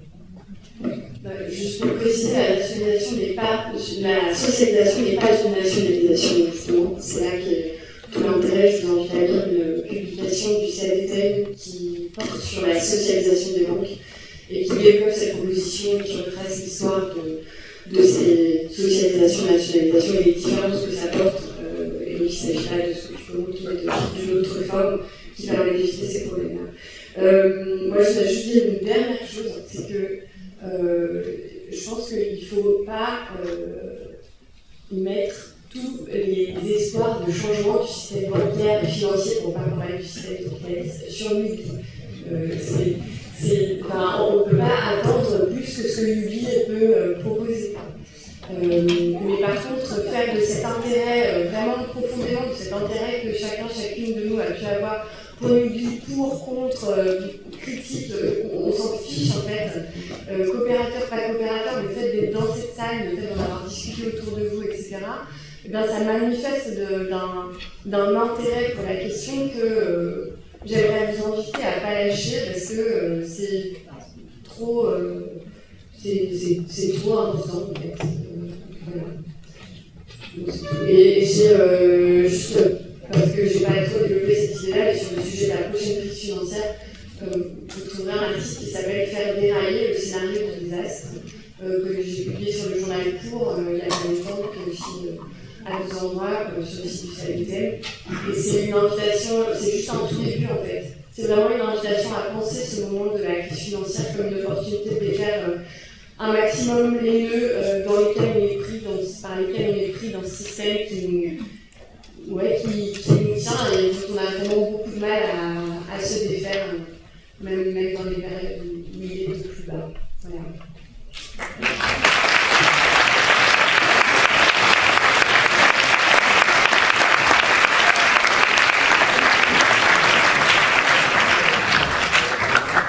Eh bien, écoutez, merci d'être venu. Les contraintes financières, on a vu que c'était vraiment un problème pour Newbie et pour Attaque aussi. Donc le prix est libre ici, mais il y a une petite corbeille à la sortie. Voilà, je vous remercie vraiment d'être venu.